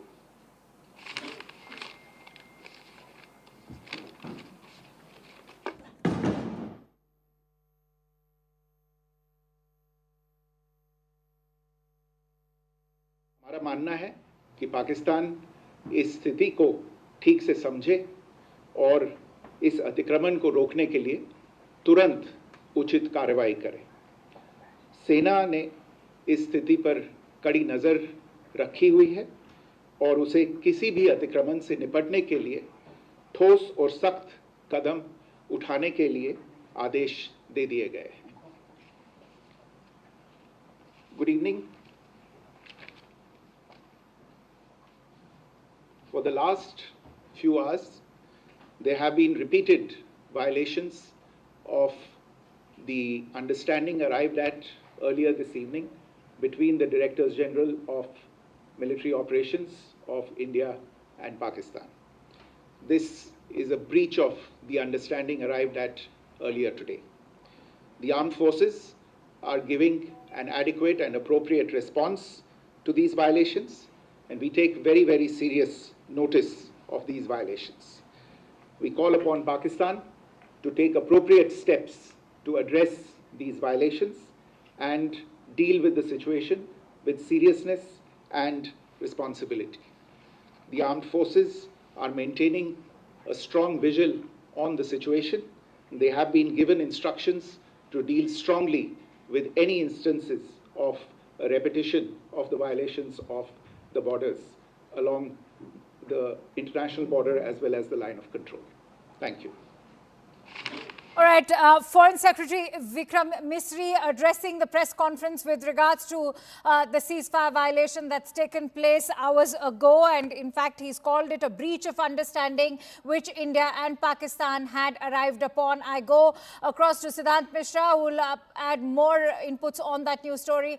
So Siddhant, Vikram Misri maintaining a very firm posture that if they do not respect the understanding that was arrived upon between both the neighboring nations, they will receive a befitting response.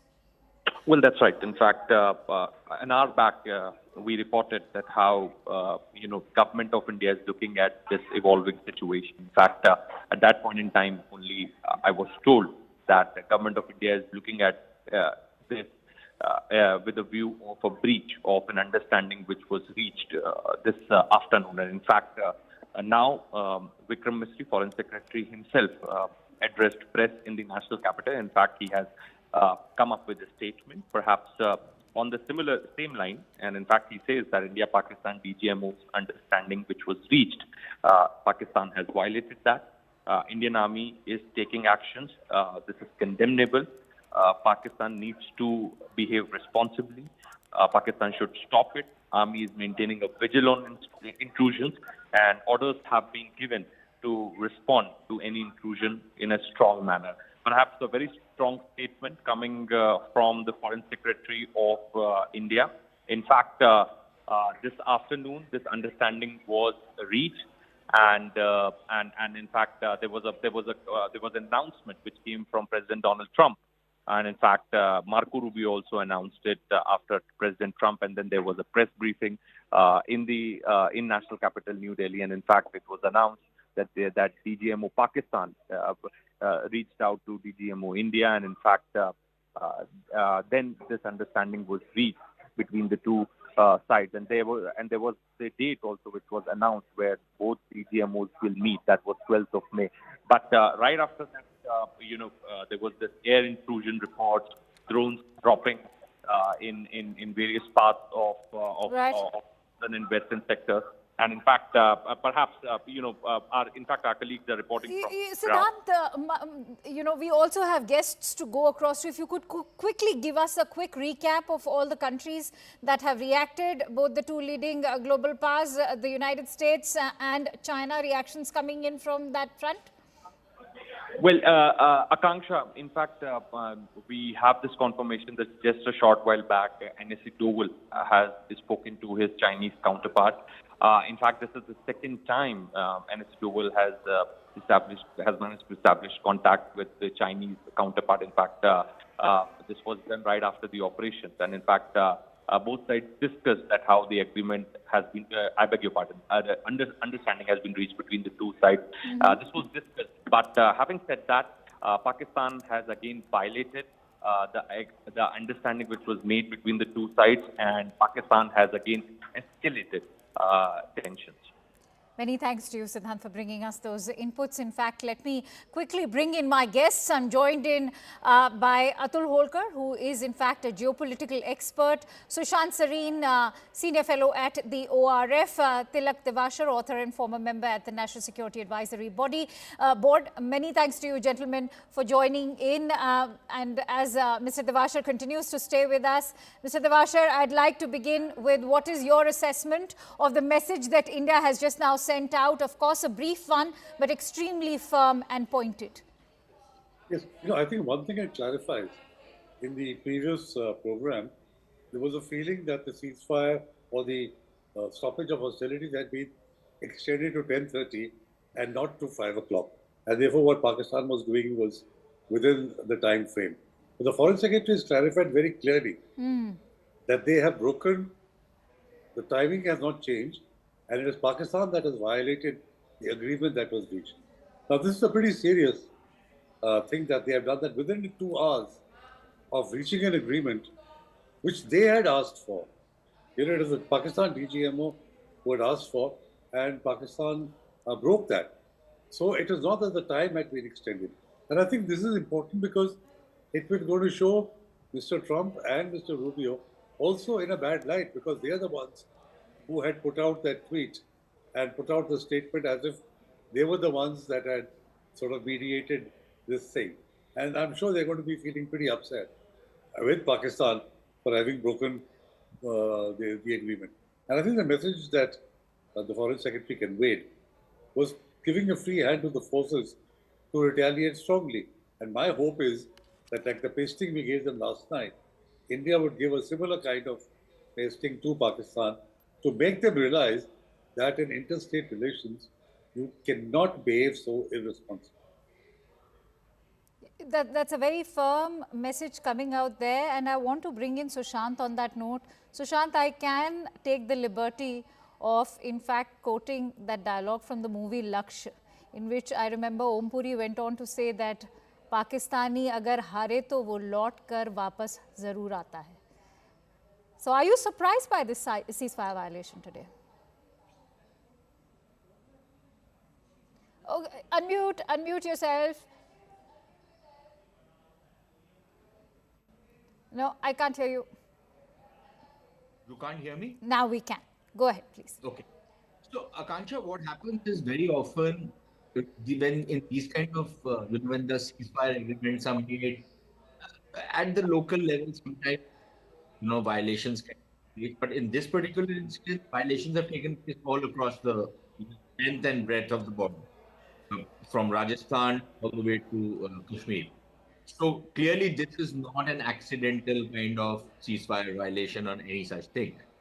And this is done by design. Now, uh, we can speculate about whether the design behind this entire violation is frustration, whether it's some kind of a rethink, whether it is trying to be too clever by half, that it was not 5 o'clock, it was 10 o'clock, that kind of stuff.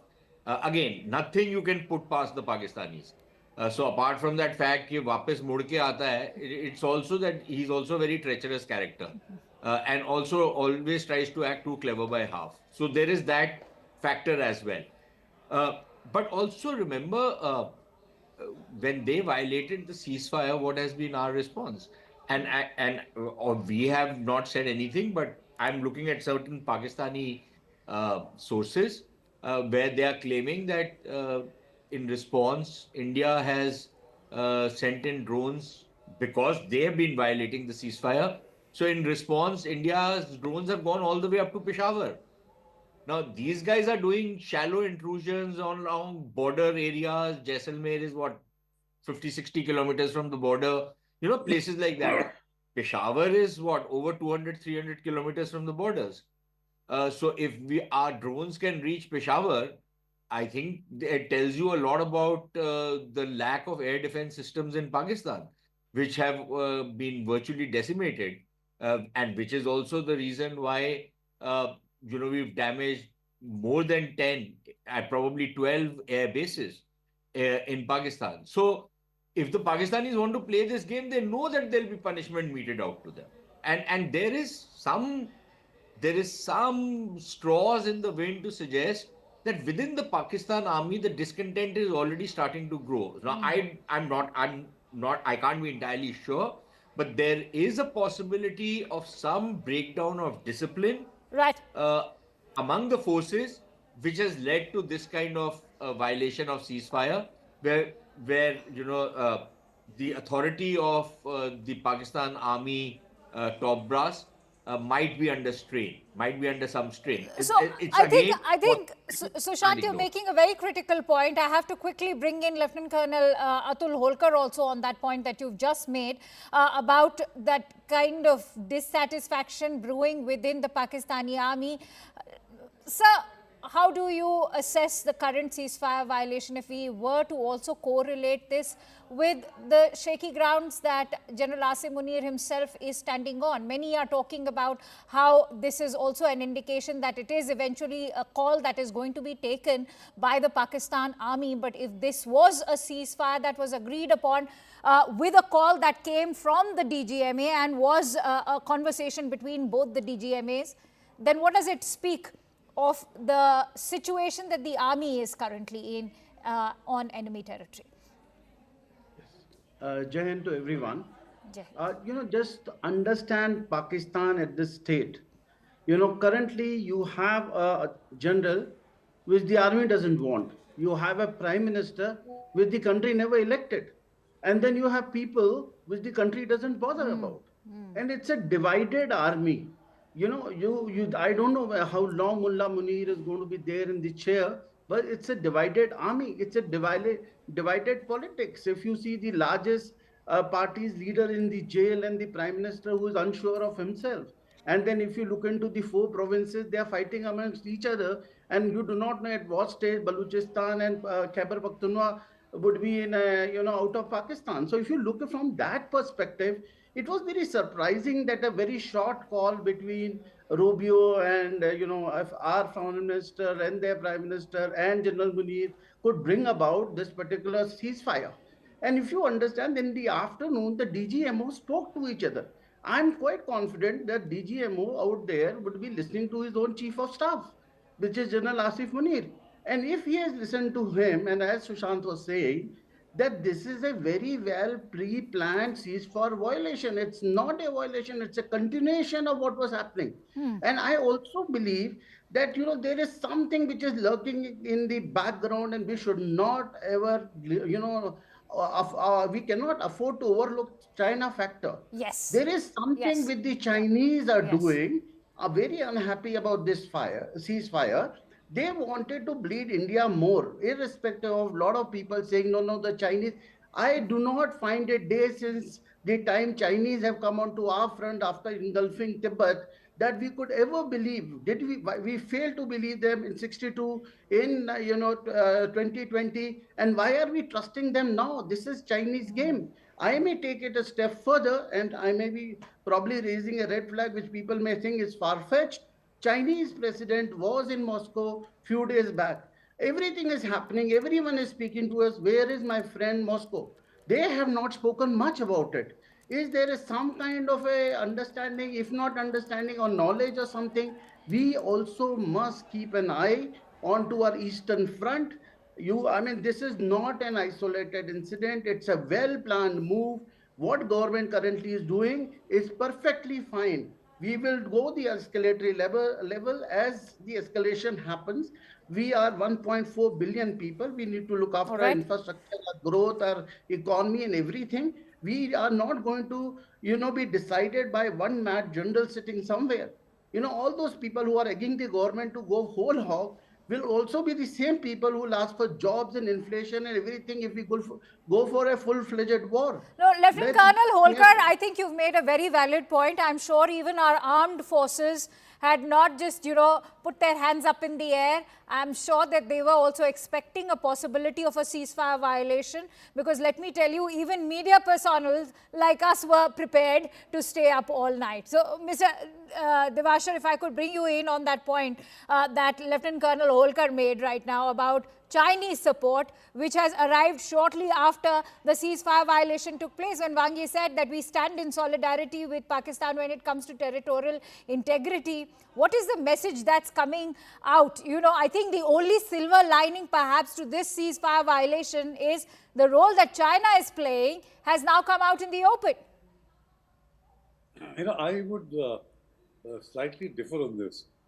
I think the Chinese statement earlier, you see, China has to support Pakistan's territorial integrity. There is no other option. That's the barest minimum that they can say or do. But the Chinese statement earlier was pretty bland, in terms of China's condemned the terrorist incident in Pahalgam. That's what I'm saying. There's greater clarity now. Yeah, but I don't think, without further evidence, without seeing something more concrete, I would not, China has not, if you take the precedents, whether 65, whether it was 71, whether it was Kargil, China did not come to the physical support of Pakistan. Here too, I don't think so China will come to the anywhere near the physical support.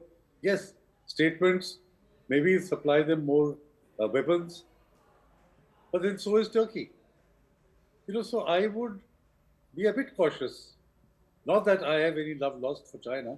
I would be a bit more cautious in sort of giving this conspiracy theory about the Chinese. I agree with you over there.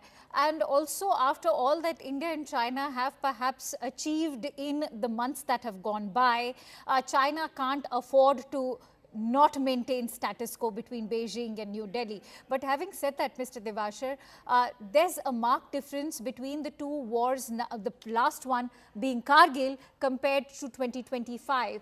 That is when, in fact, China had helped India in de-escalating tensions. This time around, it is the United States which is taking the lead, or is at least projecting to do so. True, that is very true. I think the real smoking gun will be if Shehbaz Sharif or Asim Munir make a quick dash to China.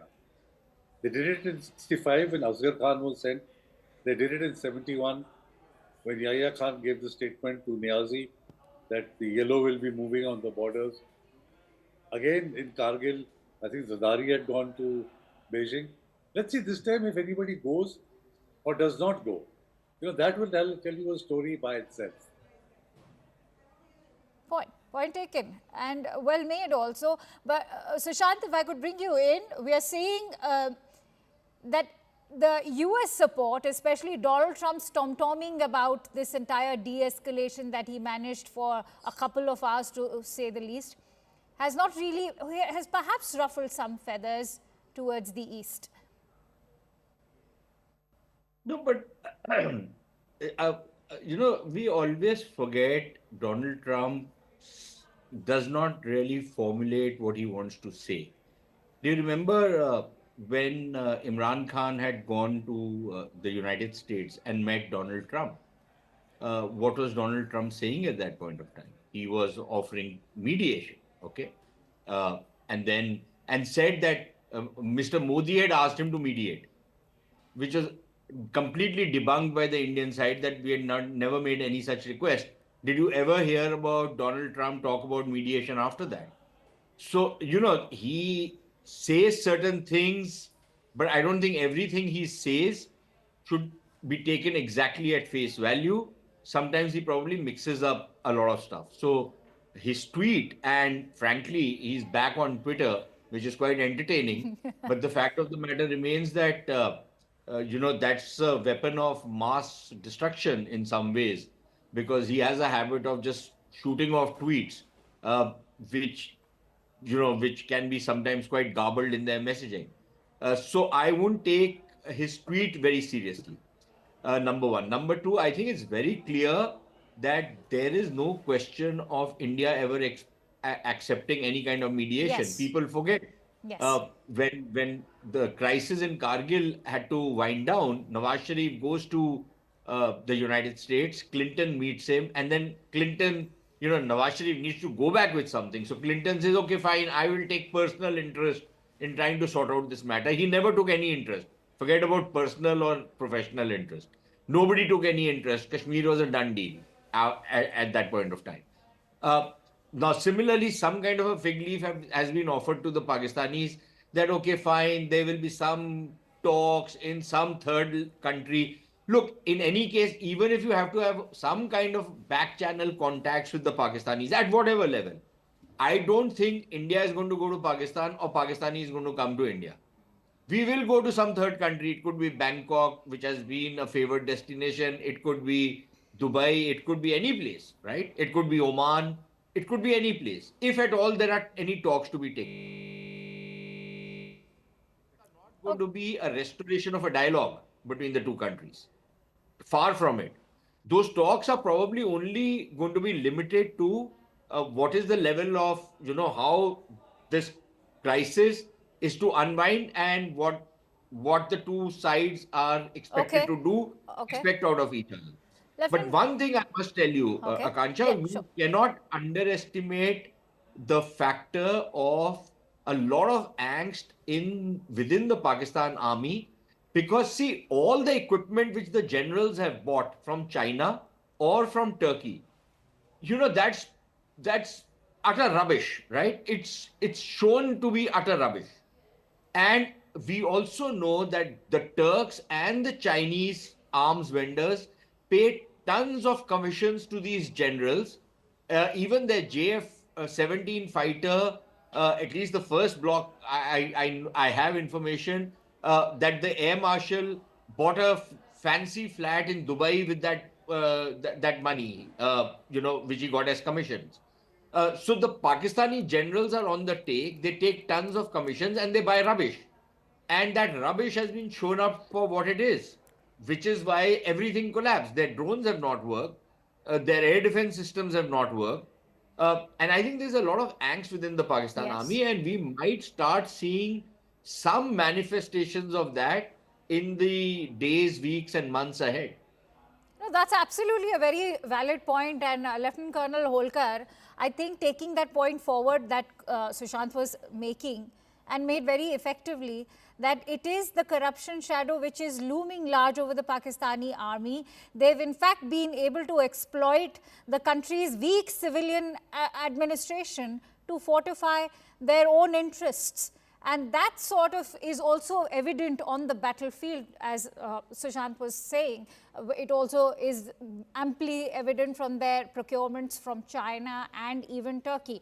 But will that do enough to bleed the Pakistan army into a state of fatigue and bring them to a halt at some point? Yeah, 2 points.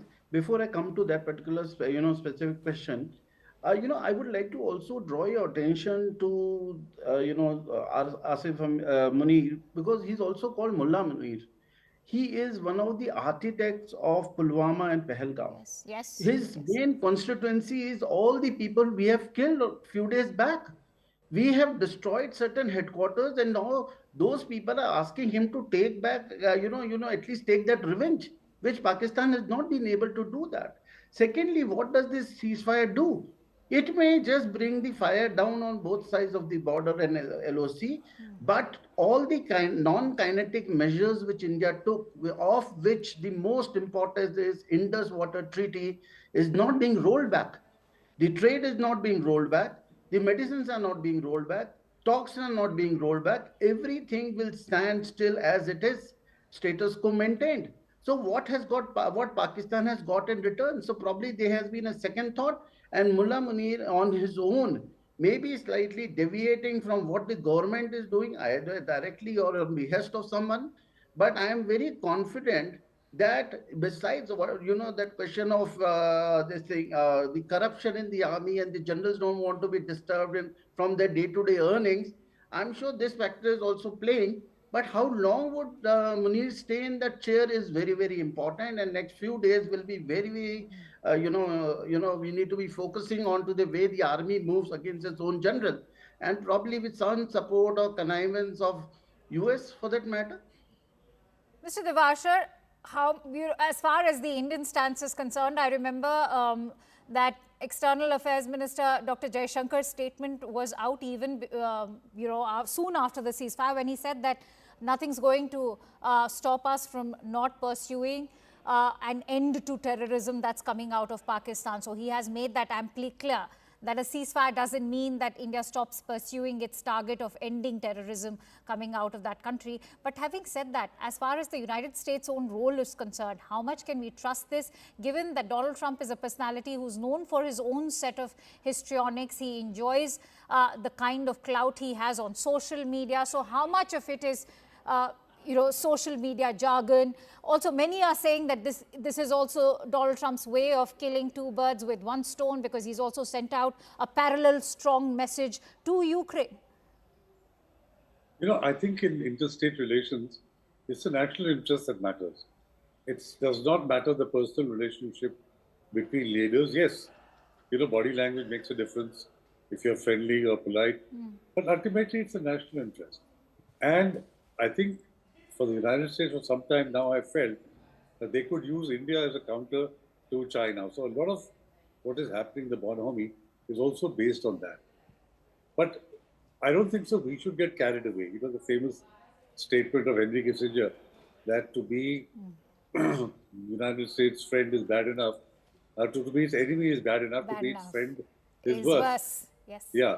So, we need to be very cautious. Look at our own interests. What is it that we want to be doing, and pursue that. So when we say we're going to go after the terrorists, and the Prime Minister said that also in Madhubani, if you recall his speech, that we'll pursue them to the end of the world. And I'm sure with that kind of a commitment, that kind of. And Mr. Devashar, you've also been writing about it extensively, how we need a sustained pressure campaign instead of just going out there on the battlefield. Yes, because, I feel that by taking out 3, 4, 5, 10, even 50 terrorists, it doesn't really make a difference, because the factory of terrorism, which is run and operated by the Pakistan Army, is continuing. Unless or until you degrade the Pakistan Army's ability and the DNA to create terrorists which they can use in Afghanistan or use in India or use in other parts of the world, it's not going to be adequate. So I think India will sooner or later have to devise some sort of a policy framework in which you can degrade the ability of the Pakistan Army to pursue the course of breeding terrorists. How we do it, is a matter of discussion, and there are people in government who I'm sure are thinking along these lines to make sure that this terror factory is wiped out from its roots. And I do see a silver lining, to today's ceasefire violation. It's something that has prepared us, and I'm sure, in fact, this was also on expected lines. I'm sure you gentlemen will also agree to that we are not shocked by this ceasefire violation.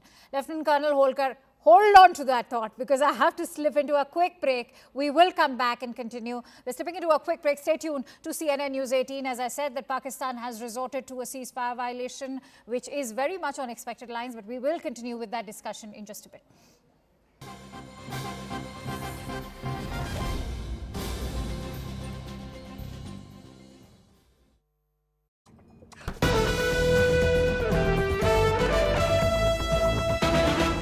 In this case now, it's spread beyond Jammu and Kashmir into Punjab and also into Rajasthan, Barmer, Bikaner and Jodhpur.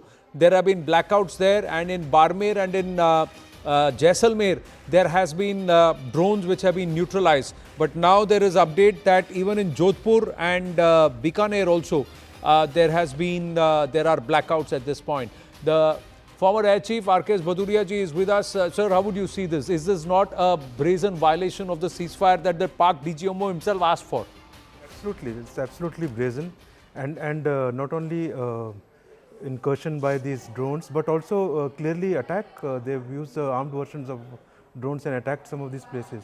The kind of explosions that we talked about. So it's a clear violation. I'm sure with such kind of violation, there would be repercussions. No, but repercussions should not be in equal measure. In this case, because this is again violation, shouldn't Bharat choose, today is a time when their air defense systems are down, their air offense capability is down. This is the time to go ahead and hit. If they are sending drones, shouldn't Bharat respond in perhaps a little more amplified measure? It would always be amplified. It would always be amplified. Thank you. That's reassuring. I'm not going to push you there beyond that. But how does this happen when the Pak DGMO says that they want to talk on the 12th? There is this push that is happening, or what we are witnessing. What is Bharat now going to say? Because Shehbaz Sharif, I don't know if you've seen it, he's thanked the US. Donald Trump has claimed credit.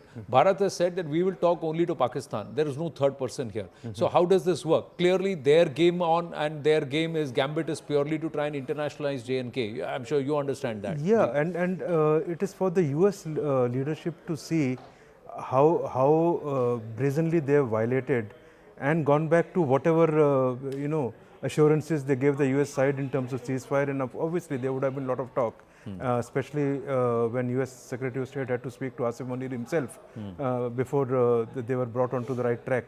So they need to see how they have gone back. It is for them to realize, we know what Pakistan does, what he is capable of, how much he respects the treaties or the ceasefires or agreements that are reached.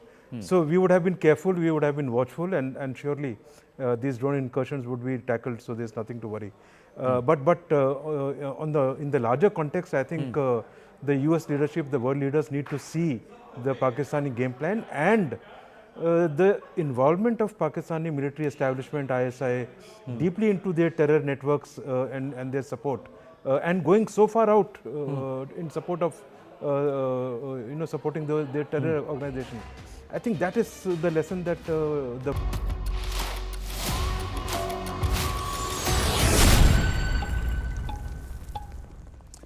All right. Welcome back to our live and rolling coverage on the ceasefire violations that have taken place at the LOC. And as we all know, the Foreign Secretary has just delivered a very firm message that it is Pakistan which has breached the understanding that had arrived, that both the countries had arrived upon just a couple of hours ago. On that note, let me quickly go back to my guests, Lieutenant Colonel Atul Holkar, a geopolitical expert, as is Sushant Sareen, a senior fellow at ORF, Mr. Tilak Divashar, who's an author and former member at the National Security Advisory Board, continue to stay with us. Lieutenant Colonel Holkar, a point that you wanted to make, and while you make that, I think important to also talk about how India has